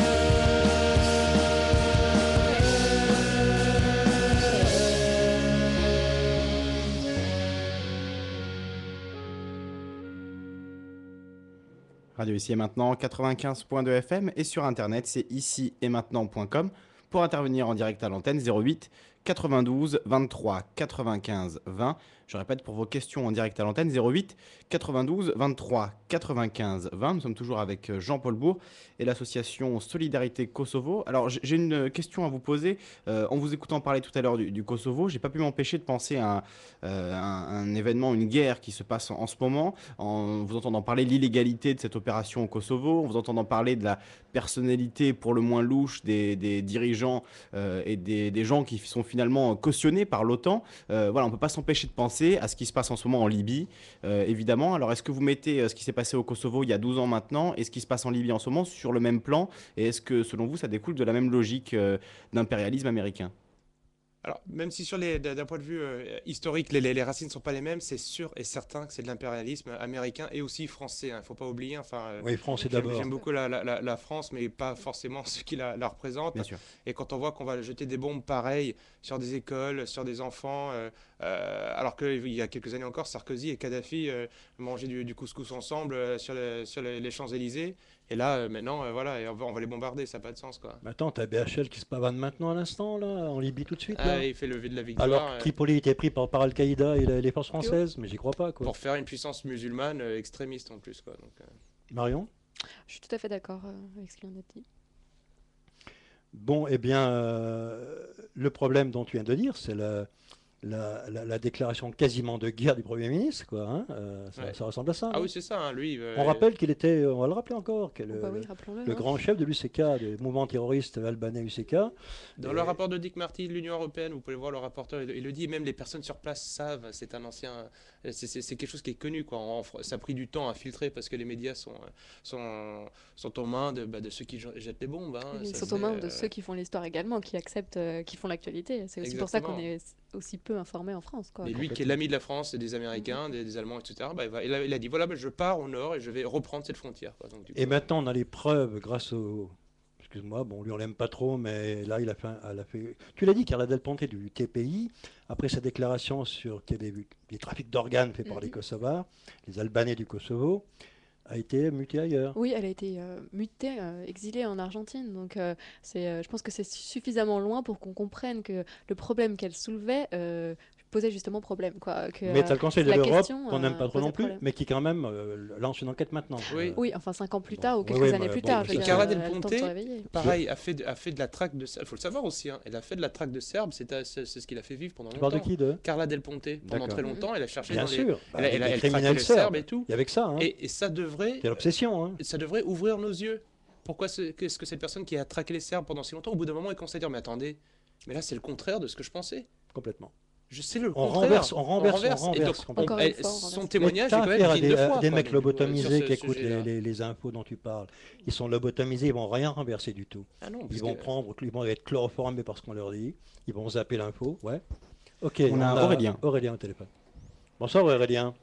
Oui, bonsoir. Bonsoir. Ça fait quelques temps maintenant que je suis l'action de Solidarité Kosovo, je trouve que c'est pas mal. Je voulais vous poser la question suivante. Quelle est l'opinion des Serbes qui sont restés en Serbie administrative, je pourrais dire, de la situation du Kosovo actuellement? Et aussi, subsidiairement, quels sont vos soutiens internationaux à part la Russie et la Chine que vous avez déjà dit tout à l'heure? Au niveau de la situation des Serbes sur place, je pense qu'ils sont, pour ce qui est du nord de Kosovo, ils sont pas du tout prêts à lâcher leur terre, ce qui se comprend. Ils ont beaucoup d'espoir, je veux dire, ils sont là depuis la bataille du Kosovo-Polier au XIVe siècle, ils sont présents. C'est une histoire qui est qui leur donne énormément d'énergie pour rester sur place. Quasiment toute enfin, aujourd'hui, surtout avec la déclaration, là c'est là où Tachi est pas malin, mais c'est vu comme une déclaration de guerre, donc du coup ça fait un peu l'union sacrée entre tous les Serbes, entre même les pro-européens, les pro-russes. Tout le monde fait un peu le front parce que le Kosovo ça reste serbe, et même les politiques serbes qui sont attirés par l'Union européenne, eh bien eux-mêmes, personne ne va dire aujourd'hui on va lâcher le Kosovo. Et le président serbe aujourd'hui officiellement dit on ne lâchera jamais le Kosovo. On sait qu'il y a en sous-main, il y a des négociations, des tractations avec l'Union européenne, mais tous les Serbes sont derrière les Serbes du Kosovo, ça c'est certain. Après il faut se donner les moyens, c'est pas évident de lutter contre une armée comme celle de l'OTAN, c'est ça le problème. Et au niveau de la scène internationale, pour ceux qui nous soutiennent, je pense que la Russie nous envoie pas d'amitié réelle ou quoi que ce soit, mais en attendant, par exemple, on a fait une exposition de dessins à Paris il y a quelques années, qui avait été interdite dans le 15e, à la mairie du 15e arrondissement. 18, du 16e. Du 16e, peut-être parce que cette mairie était en amitié avec Kouchner, et cette exposition avait été accueillie par Le centre culturel voilà, russe le centre de culturel Paris. russe. Donc quelque part, même si on ne reçoit pas d'amitié, de déclaration d'amitié certaine ou pure, on sait que la Russie et les Russes soutiennent Belgrade par rapport au Kosovo. Il faut savoir aussi, en sein même de l'Union européenne, hein, beaucoup de pays ont reconnu le Kosovo, hélas, mais l'Espagne ne l'a pas fait, la Slovaquie ne l'a pas fait, Chypre et la Grèce ne l'ont pas fait pour autant. Donc du coup, il faut arrêter de penser que tout est gagné d'avance et que, bon voilà, on ne peut rien faire. Il faut résister, il faut que le mouvement de résistance s'amplifie et ne pas baisser les bras. Hein. C'est pour ça, c'est ce qu'on se dit. Hein. Nous, si on regarde ça comme une vache regarderait passer un train, bah, c'est vite terminé, quoi. Donc il faut se retrousser les manches, il faut se battre et puis aller de l'avant, quoi. Et si on est 1 contre 1000, tant mieux. Et demain, bah, on sera peut-être 900 contre 100 et puis là, on renversera la vapeur. Donc des gens vous rejoignent, c'est parfait, c'est très bien.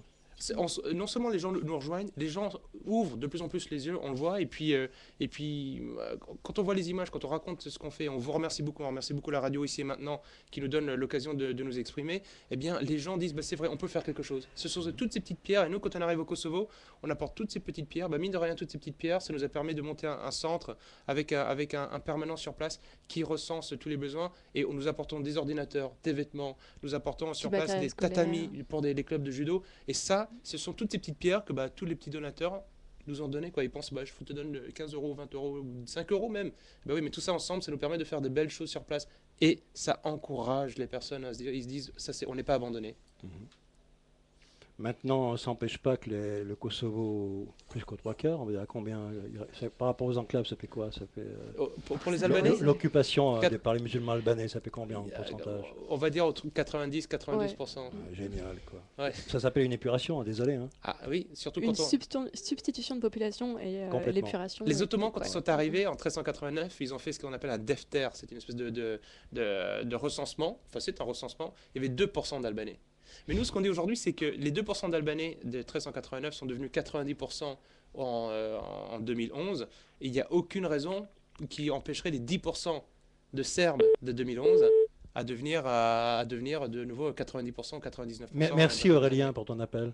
Je crois qu'il a raccroché. Une question pour continuer sur ce que disait Aurélien. J'avais rencontré quelqu'un qui était allé en Serbie plusieurs fois il y a quelques années et il m'avait dit les Serbes, certains Serbes en tout cas, disent que dès que l'OTAN quittera le Kosovo, on y retournera et on boutera les Albanais. Alors ça c'est finalement une réaction de violence mais qui est très, très compréhensible. Et comment dire, ces deux peuples qui ont vécu en bonne intelligence pendant plusieurs siècles, aujourd'hui en sont à se détester complètement. Alors déjà, est-ce que cette idée que le jour où l'OTAN s'en va, les Serbes vont redescendre sur le Kosovo et récupérer le Kosovo, est-ce que ça déjà c'est vrai? Et deuxièmement, est-ce qu'on pourrait pas revenir à un état antérieur d'amitié entre ces deux peuples, albanais et serbes? Ils vont pas bouger les Albanais du Kosovo. Ils vont aller, tu crois qu'ils vont bouger, qu'ils vont se tirer? Alors, les Albanais, il y a quand même une chose qu'il faut savoir. Je pense, en effet, si l'OTAN part, les Serbes voudront récupérer et feront tout pour récupérer le Kosovo. Ça, c'est sûr. Ce qui est normal. Mais il faut savoir aussi que les Albanais, ils se sont fait quand même pas mal d'ennemis dans les Balkans. Vous avez quasiment 10% de la population du Monténégro composée d'Albanais. Vous avez 30% de la Macédoine composé d'Albanais. Et chaque fois que ces Albanais arrivent sur place, ils ne s'intègrent pas, ils ne se fondent pas dans la population. Ils arrivent avec leur culture, ils érigent leur mosquée, ils imposent leurs coutumes alimentaires. Quelle est l'importance? Et ça énerve les gens, ça. L'importance des mosquées actuellement, puisqu'il y a des nouvelles, j'imagine, au Kosovo, par rapport aux églises. Eh bien, écoutez, depuis... Parce que c'est quand même un territoire qui était serbe, donc on a chrétien orthodoxe. Ah oui, quelques-unes des plus belles églises, vraiment, de toute la chrétienté, enfin, je dirais du monde, on peut le dire, enfin, du monde chrétien, au Kosovo. On a des bijoux, Visoki Dečani, Gračanica, ce sont des perles du Moyen-Âge, c'est magnifique, ce sont évidemment des monuments classés au monument historique de l'UNESCO. Depuis que l'Occident, l'OTAN, la France, les Américains sont arrivés, il y a eu 150 églises qui ont été détruites. Mais quand je vous parle d'églises, je vous parle d'églises du Moyen-Âge, des églises qui ont toujours été occupées, même sous les Ottomans. C'est-à-dire qu'il y a eu 150 églises qui ont été détruites, 450 mosquées qui ont été construites. 450 mosquées en 11 ans. C'est un renversement. financés par les Saoudiens, par des Wahhabites, et Et ils amènent toujours aux Albanais sous la couverture, OTAN, etc. un islam très radical, qui est très antichrétien. Et pour répondre à votre question, vivre ensemble comme ils l'ont fait, à la bataille de Kosovo-Poli, il y avait des Albanais qui étaient chrétiens à l'époque. vrai. Donc du coup, pour qu'on revienne à cette époque-là, il va falloir que pas mal d'eau coule sous les ponts. Peut-être si les Albanais se convertissaient de nouveau, revenaient à leur religion d'origine, au christianisme, ça pourrait aider. Mais en ce moment, il y a une telle animosité entre les deux que c'est sûr que c'est pas du court terme. Non, rappelons quand même, moi, excuse-moi des mots, mais c'est une invasion musulmane, albanaise au Kosovo. Ah oui, c'est Et clair. ces gens-là vont jamais dire on abandonne ça et on va faire un Miami avec les Serbes, tu vois. Non. Non. Non, pourtant, c'était des gens qui étaient, il y a 10 ans, c'était des gens qui étaient voisins, qui habitaient depuis Ouais. 10 ans ensemble et qui se connaissaient et qui ont fini par s'entretuer pour des raisons religieuses. C'est quand même ça qui est dramatique et triste, hein. Donc la situation actuelle, elle est très chaude apparemment, pour ce que tu dis. On va voir dans les jours qui viennent, hein. Même l'actualité demain sera certainement mouvementée puisque on est le Regardez les 16, infos quoi, c'est demain, ça. vous allez voir, ça va être... Vous pourrez dire que vous l'avez entendu d'abord sur Ici et Maintenant. Tout à fait. Et puis parce que, par exemple, le 26 juillet, les Serbes avaient mis le feu au poste de frontière parce que ce qui s'était passé, c'était complètement illégal, quoi. Ils vont pas rester là non plus à se laisser souffler leur terre sous prétexte que Hashim Thaçi a décidé de Mais c'est un camp de partir, concentration, les enclaves, ça s'appelle comme ça. Bah, Avec des gardes albanais à l'entrée, c'est ça quoi. Nous, on va plutôt le comparer au petit village gaulois d'Astérix Obélix. On a C'est l'habitude de faire là cette où il y a comparaison. résistance. Voilà, Si la parce que- résistance est toujours...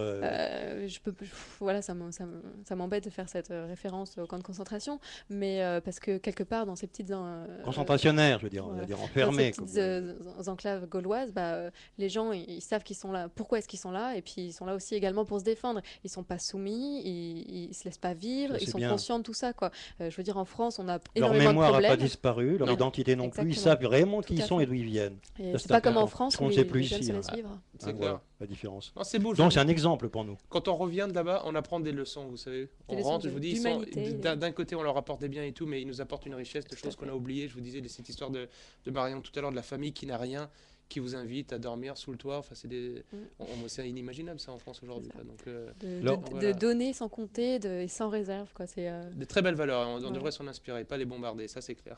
Moi, je voudrais, avant que les auditeurs peut-être interviennent encore, proposer quelques livres que j'ai présents. Un livre que tu as amené, Marion, qui s'appelle Géopolitique de la Serbie. Hein, est-ce qu'on peut le voir comme ça?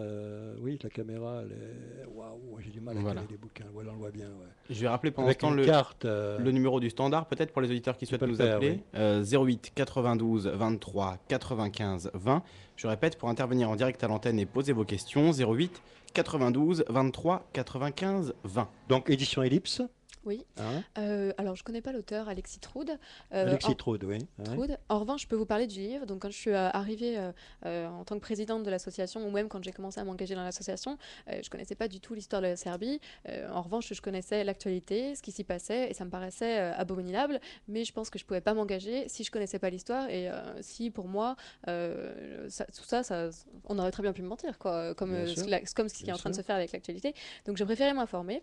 Ce petit livre, donc Géopolitique de la Serbie, Avec il- une carte en couverture. avec une carte en couverture. Donc, il nous parle de toute l'histoire de la Serbie, les invasions des Slaves, la constitution du berceau de la Serbie, le Kosovo. Il nous parle également du Moyen-Âge, de la bataille du Kosovo-Polier. Et il parle aussi d'un sujet qui est plutôt flou pour moi parce que j'étais pas là à cette époque-là, c'est-à-dire de la Yougoslavie. Et je pense que pour se faire une idée des Balkans, c'est très bien de connaître cette histoire-là. Oui, c'est complexe. oui. Et c'est très complexe, exactement. Et puis, avoir plusieurs avis, parce que ce qu'on nous sert dans les bouquins d'histoire au lycée et au collège, ça commence à... c'est pas forcément Attends, la bonne c'est- visée. C'est le pire. ça. Voilà. Et se faire un propre avis avec ce livre, c'est ce qui m'a permis justement de comprendre Donc, il est la de quelle année Serbie. le bouquin Ellipse? On peut le trouver facilement? Oui, oui, vous le trouvez à la FNAC, sans problème. D'accord. Et, Géopolitique de... Géopolitique de la Serbie, Alexis Troude. Et je voudrais montrer un livre que j'ai reçu aujourd'hui, que j'aime bien. Je n'ai pas tout lu, mais il ne se lit pas comme un livre. C'est plutôt un outil de travail, un outil de combat et de réflexion et de prise de conscience. C'est Éléments pour une contre-culture identitaire de Philippe Bardon. Là, on le voit à l'écran, à l'image. Voilà. Et justement, vous êtes cité, parce qu'il y a un abécédaire. Hein. Mhm. Je vois Solidarité Kosovo. Hein. Donc, association dont l'objet légal est de réaliser et de promouvoir des actions d'aide et de solidarité envers les populations serbes du Kosovo Metochi, c'est quoi Alors, le on mot parle souvent de Kosovo. Il faut savoir que le vrai nom de cette région, et vous faites bien de le souligner, c'est Kosovo et Metochi. Parce que le Kosovo, ce sont deux régions, on va dire, géographiques différentes, quoi. La Metochi qui est une plaine et qui est un terme d'origine grecque qui veut dire les terres d'église. Donc, du coup, on ne voit pas comment les Albanais musulmans ils pourraient avoir pourraient dire bah, la Metochi c'est à nous parce que le mot lui-même est un mot de la religion chrétienne. Et Kosovo, qui est donc du coup la partie montagneuse, mais tout le monde appelle ça aujourd'hui Kosovo. Et ce qui est amusant aussi, c'est de dire que le mot Kosovo est d'origine serbe.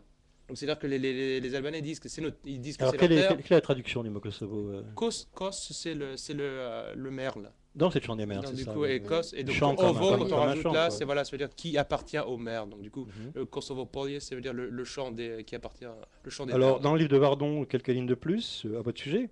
Donc, l'association est aujourd'hui dirigée par Marion Chestop, c'est toi donc. Nicolas aussi, j'imagine. Oui, C'est un bénévole. Alors, Un bénévole. Marion qui a pris la CDD. succession d'Arnaud Gouillon, Mhm. hein, c'est ça, Tout à fait. dans la chronologie. Et Solidarité Kosovo organise chaque année depuis sa création des convois humanitaires au moment de Noël pour emmener du matériel scolaire, des vêtements chauds et des cadeaux aux enfants des enclaves. L'association a également effectué 2 convois d'urgence en 2008, Oui. destinés à garantir la sécurité des Serbes des enclaves. Seulement quelques jours après la proclamation d'indépendance du Kosovo, et donc le passage sous domination albano-musulmane, l'association a livré du matériel de télécommunication et de vidéosurveillance. Oui. Pour qu'ils puissent, vous savez, dans un village, vous mettez une caméra au début avec quelqu'un qui, sur toutes les longues nuits d'hiver, vous pouvez permettre la sécurité de tout le village parce que vous voyez ce qui se passe à l'entrée de ce village ou à la sortie de ce village. Quoi. Très Donc, important.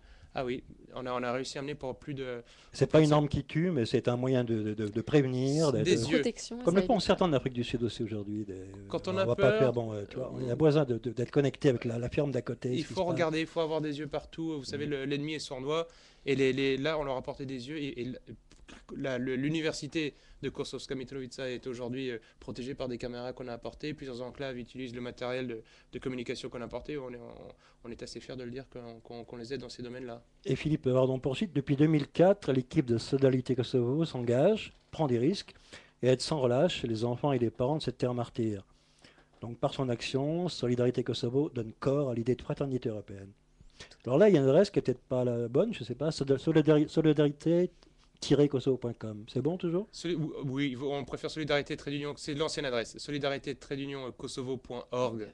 C'est l'adresse qu'on utilise aujourd'hui. Et puis tu as mis la boîte postale, 1777 38 220 Visil. Visil avec un Z, France, et aussi votre... Bah ça c'est plus. Non, c'est plutôt, oui, c'est voilà. ça, ok. Et je voudrais dire, donc ce livre de Vardon, qui est un bouquin sur le mouvement identitaire, ce qu'il représente aujourd'hui, quelques extraits rapides de son introduction. On a Mustapha en attente. Eh Alors, bien écoute, on parlera du livre de Vardon dans 2 secondes. Ah ben, Moustapha, on t'écoute, oui. Alors bonjour. Bonjour. Et il y a un certain moment que je voulais savoir la réalité qu'ils nous ont donné comme information il y a quelques années sur les massacres des musulmans par les Serbes.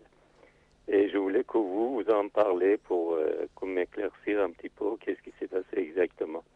Merci, je vais vous écouter. Vous pensez à quel endroit, monsieur? Comment? Vous pensez à quel endroit précisément? Au Kosovo? Ils nous ont montré quand les OTAN ils sont intervenus en Serbie, ils D'accord. ont basculé le gouvernement et tout, ils nous montraient tout le temps les massacres des musulmans par les Serbes et tout, à la radio, télévision. Bien sûr. Mais ce qu'on disait tout à l'heure, alors vous savez, toute la Yougoslavie a été en guerre entre les Croates, Oui. les Serbes, les Bosniaques, les Serbes de Bosnie, enfin, et les Albanais. C'est une guerre, c'était des guerres civiles, il y a eu des massacres de tous les côtés. Il y a eu des massacres de musulmans, il y a eu des massacres de Serbes, ça c'est certain. Ce que nous dénonçons, nous, enfin, moi je peux vous le dire, moi qui suis très intéressé par ce qui se passe dans les Balkans et qui suis l'actualité de près, c'est qu'on ne dénonce aujourd'hui que les massacres des Serbes. Dès qu'il y a un criminel de guerre serbe, eh bien c'est lui qui est montré du doigt. Et on croit qu'il n'y a que ça. Mais il suffit on peut se renseigner sur Internet, il y a beaucoup d'informations. Les crimes contre les Serbes en Croatie, la fuite de la Krajina, de plus de 200 000 Serbes qui ont dû rentrer en Serbie. En Bosnie, c'est pareil, vous avez des criminels de guerre musulmans qui ont massacré des familles, des villages entiers de Serbes. Donc du coup, pourquoi est-ce qu'on ne parle jamais de ça Mustapha, à la radio, dans les médias aujourd'hui? Moi, je voulais rappeler à Mustapha que la fameuse Bosnie défendue par tous les bons démocrates, de nouveau BHL en tête, hein, il y avait des divisions musulmanes avec le béret vert, avec le Allah Akbar, pour une société soi-disant multiculturelle. C'est le modèle qu'on nous montrait, par opposition à la Serbie qui était nationaliste. C'était un peu ça le schéma de l'époque. Vous savez, dans les Balkans, il y a eu 2 divisions SS dans les Balkans, enfin de musulmans. Oui. Vous pensez qu'ils ont été de main morte contre les Serbes? Parce que c'est des Albanais et des Bosniaques. Donc du coup, voilà, ce sont des choses qu'il faut rappeler. Mais quand c'est une guerre, vous savez, des méchants, il y en a des deux côtés. Et ça, on critique tous les excès et toutes les utilisations de violence. Mais voilà, il faut quand même aussi ouvrir les yeux et arrêter de dire que les Serbes sont les seuls méchants ou les méchants. Parce que là, vous rentrez dans la propagande que le système... Non, je voudrais savoir exactement voilà. ce qui s'est passé, parce Voilà. que je ne crois pas ceux qui le disent comme ça tout le temps. Ouais, vous avez raison de ne pas tout Tout à croire, fait. ça c'est certain. C'est Voilà. pas fait de manière unilatérale, quoi. Non, Merci Mustapha. Merci beaucoup, au revoir. bonne Et soirée. je rappelle au fait Bonne nuit, que Mustapha. la littérature serbe, la plupart des livres écrits par des écrivains serbes, il y a une grande littérature. Là, il y a l'édition de l'Âge d'Homme, Bien sûr, oui, Dimitrievitch. oui, qui est mort il y a peu de Feu, temps. ouais. Si on prend tout le catalogue de l'Âge d'Homme, la plupart c'est des auteurs serbes. Et si les auditeurs s'intéressent à cette littérature, renseignez-vous auprès des éditions de l'Âge d'Homme. Il y a tout ce qu'on veut. Je parlais de Philippe Bardon, donc le Mustapha m'a coupé pour poser une bonne question en plus, hein. Donc un extrait de son introduction qui a pour titre Il était une fois autour d'un feu de camp, avec un sous-titre Oui, je suis une révolution. Il est ici certainement davantage question, il part du livre, d'idéal que d'idéologie. Au long de ces définitions, de ces mots qui peuplent l'univers et l'imaginaire des militants identitaires, ce sont bien les contours de cet idéal, et puis avant tout, une vision du monde et une attitude face à celui-ci que vous allez découvrir. Tracer un trait d'union entre Bernanos et le mouvement Straight Edge peut sembler osé, mais pas incohérent. C'est cette synthèse originale, mais profondément inscrite dans notre tradition, dont nous sommes porteurs, qui m'a poussé à me lancer dans ce périlleux exercice. Une synthèse, donc, entre des références classiques ou traditionnelles et des éléments plus modernes, ou plutôt plus contemporains, dans ce sens où, à nos yeux, ils ne s'inscrivent pas dans une modernité progressiste, pratiquant la tabula rasa et la haine des racines, mais bien dans une réinvention ou une réinterprétation de notre plus longue mémoire. Synthèse encore entre des éléments parfois marginaux, confidentiels, voire élitistes, et des références issues de la culture populaire. Un certain infantilisme intellectuel voudrait que l'on fuit tout phénomène rencontrant l'adhésion populaire, quand bien même fût-il porteur de valeurs saines. Tout au contraire, nous considérons que notre rôle est d'embrasser et porter ce type de mouvement en nous félicitant que notre peuple sache encore reconnaître le juste et le beau. Et je termine.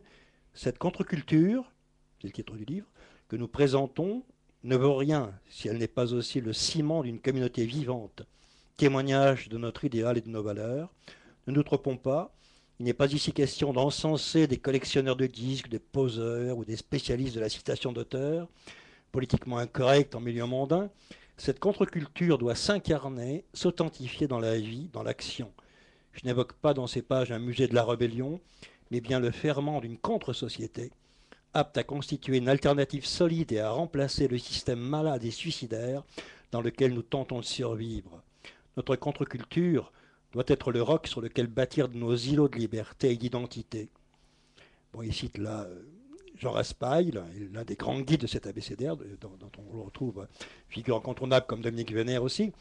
Il dit « Nos bastions au milieu des ruines » et la conclusion de son introduction, pousser encore plus en avant en prenant bien soin de ne jamais se retrouver dans le dernier carré, mais d'être toujours à l'avant-garde.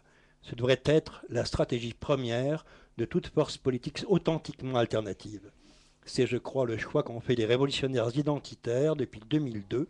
Signé Philippe Bardon, qui, je rappelle, est l'auteur de slogans qui cognent fort, comme le fameux slogan « Face à la racaille, tu n'es plus seul », par exemple. Bon, tous les slogans de Bardon, il y a des slogans coup de poing qui sont importants parce qu'ils font prendre conscience que tu n'es pas isolé dans un monde en déliquescence. Je pense au mouvement identitaire aussi, que je veux saluer, ceux d'Auvergne, parce que c'est mon terroir natal. On peut les joindre, eux, en tapant Oppidum avec 2 P comme un Oppidum. Oppidum, le plus simple, contact, comme un contact, @ Oppidum avec 2 P, id, les lettres id.com. Hein. Donc les identitaires d'Auvergne qui font un sacré travail actuellement sur place, en milieu Arverne. Donc le livre de Philippe Bardon, le voici. Et pour l'obtenir, tout simple, contre-culture, comme c'est écrit qu'un trait d'union entre les deux, .com. Il y a aussi un livre que j'aime bien, on ne trouve plus, dommage, d'Henri Pourrat, écrivain auvergnat, ceux d'Auvergne. Voilà un livre, alors il a vieilli bien sûr, un livre d'enracinement sur la paysannerie, nos racines, notre identité, et tout ce qu'on a oublié, c'est un livre de mémoire on peut dire. Et je viens de recevoir de Luc-Olivier Dalgange, chez Alexis Farmac, lecture pour Frédéric II. Voici la couverture du livre, édition Alexis Farmac. Et en 2 mots, le bouquin, je ne l'ai pas encore lu, je l'ai reçu aujourd'hui même. Hein. Il dit, il y a d'une part les songes qui éveillent, les songes orientés, et d'autre part les songes qui déroutent dans les dédales de la pénombre, les songes empierrés, qui nous livrent à la servitude volontaire et contre lesquels seule vaut la témérité spirituelle. Il enracine son livre dans une phrase de Dominique Duroux qui parlait de la conscience européenne de l'être. Tape des matières rapides de son livre.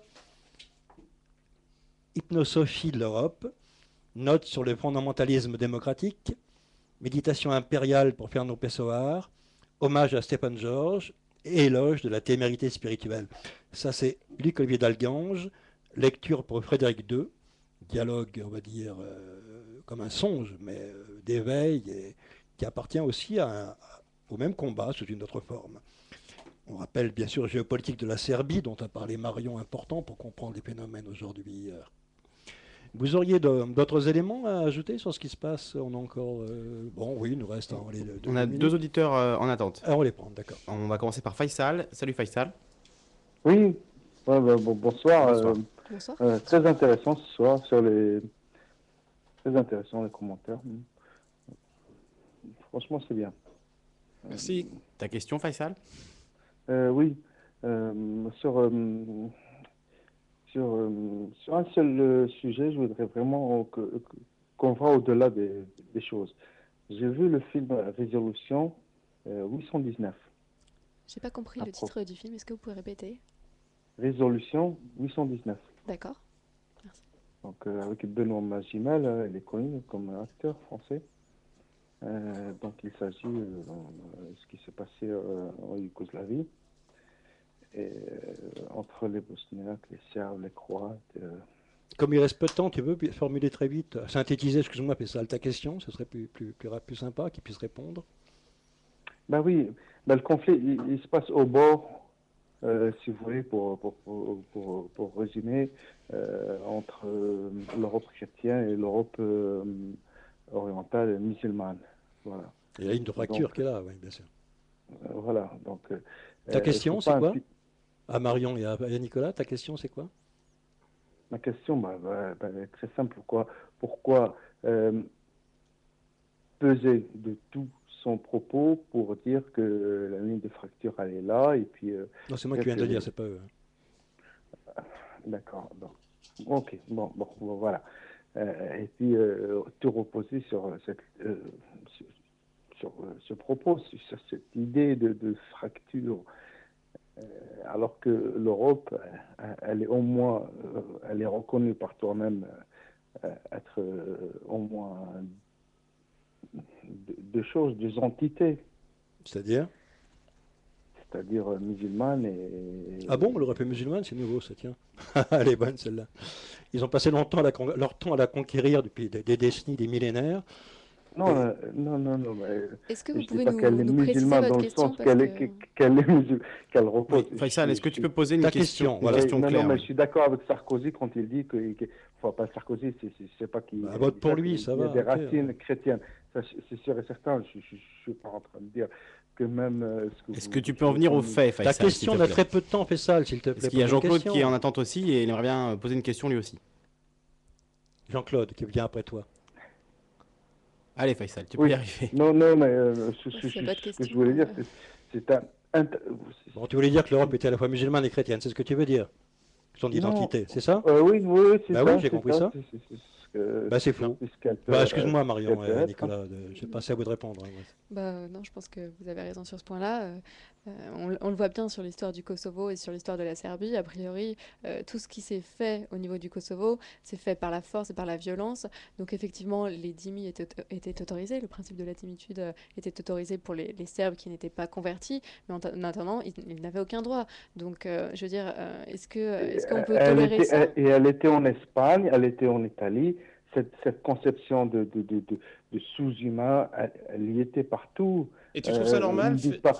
Non, mais arrêtez. Non. Enfin, allez-y si vous voulez.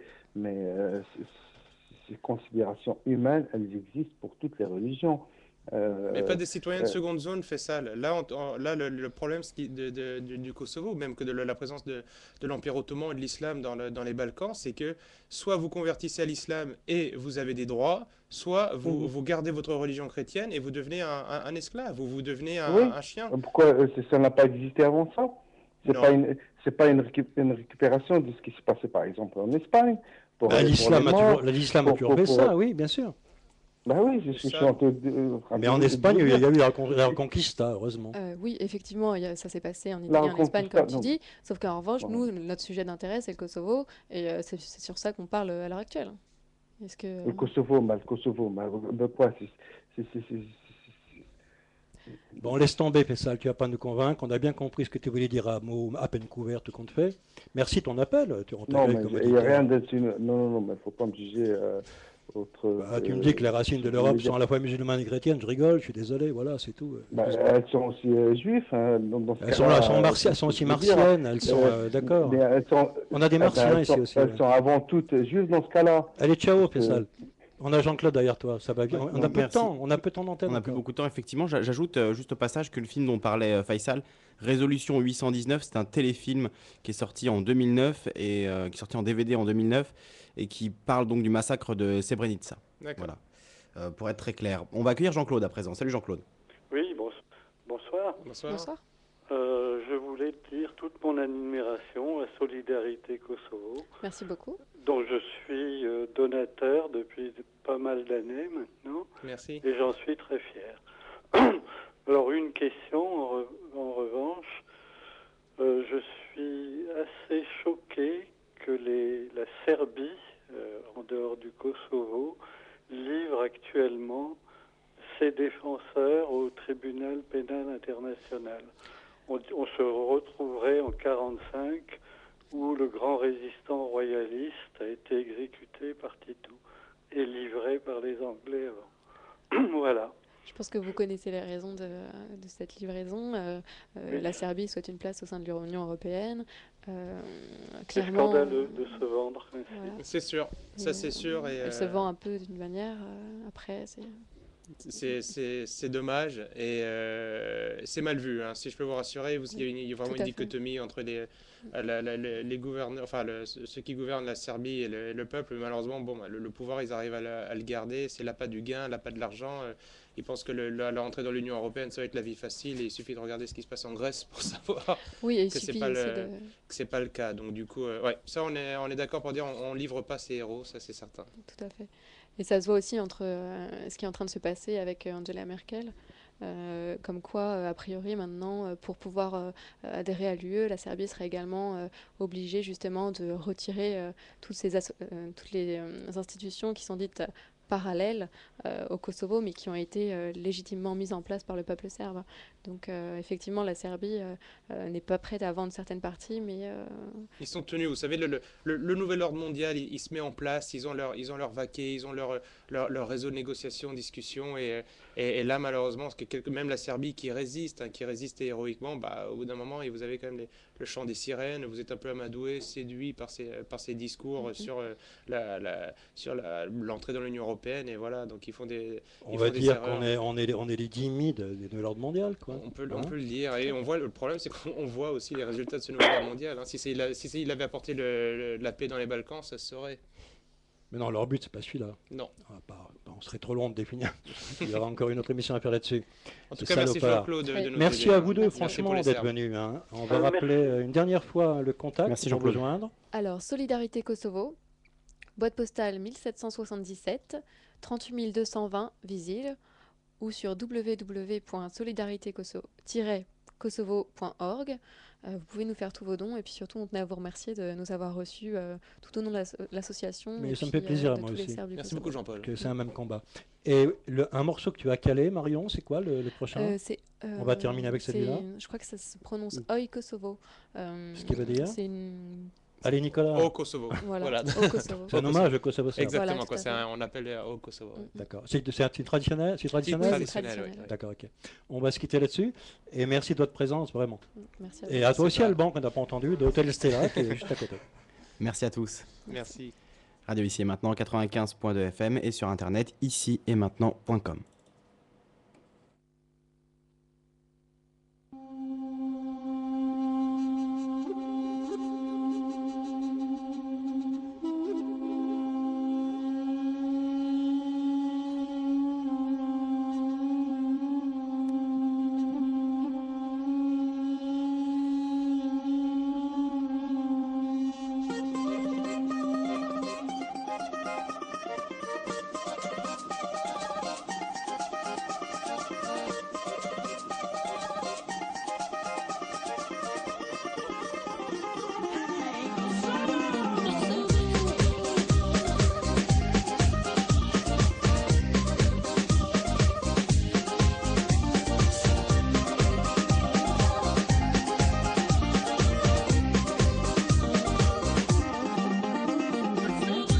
Mon pays, ma vie, ma solitude.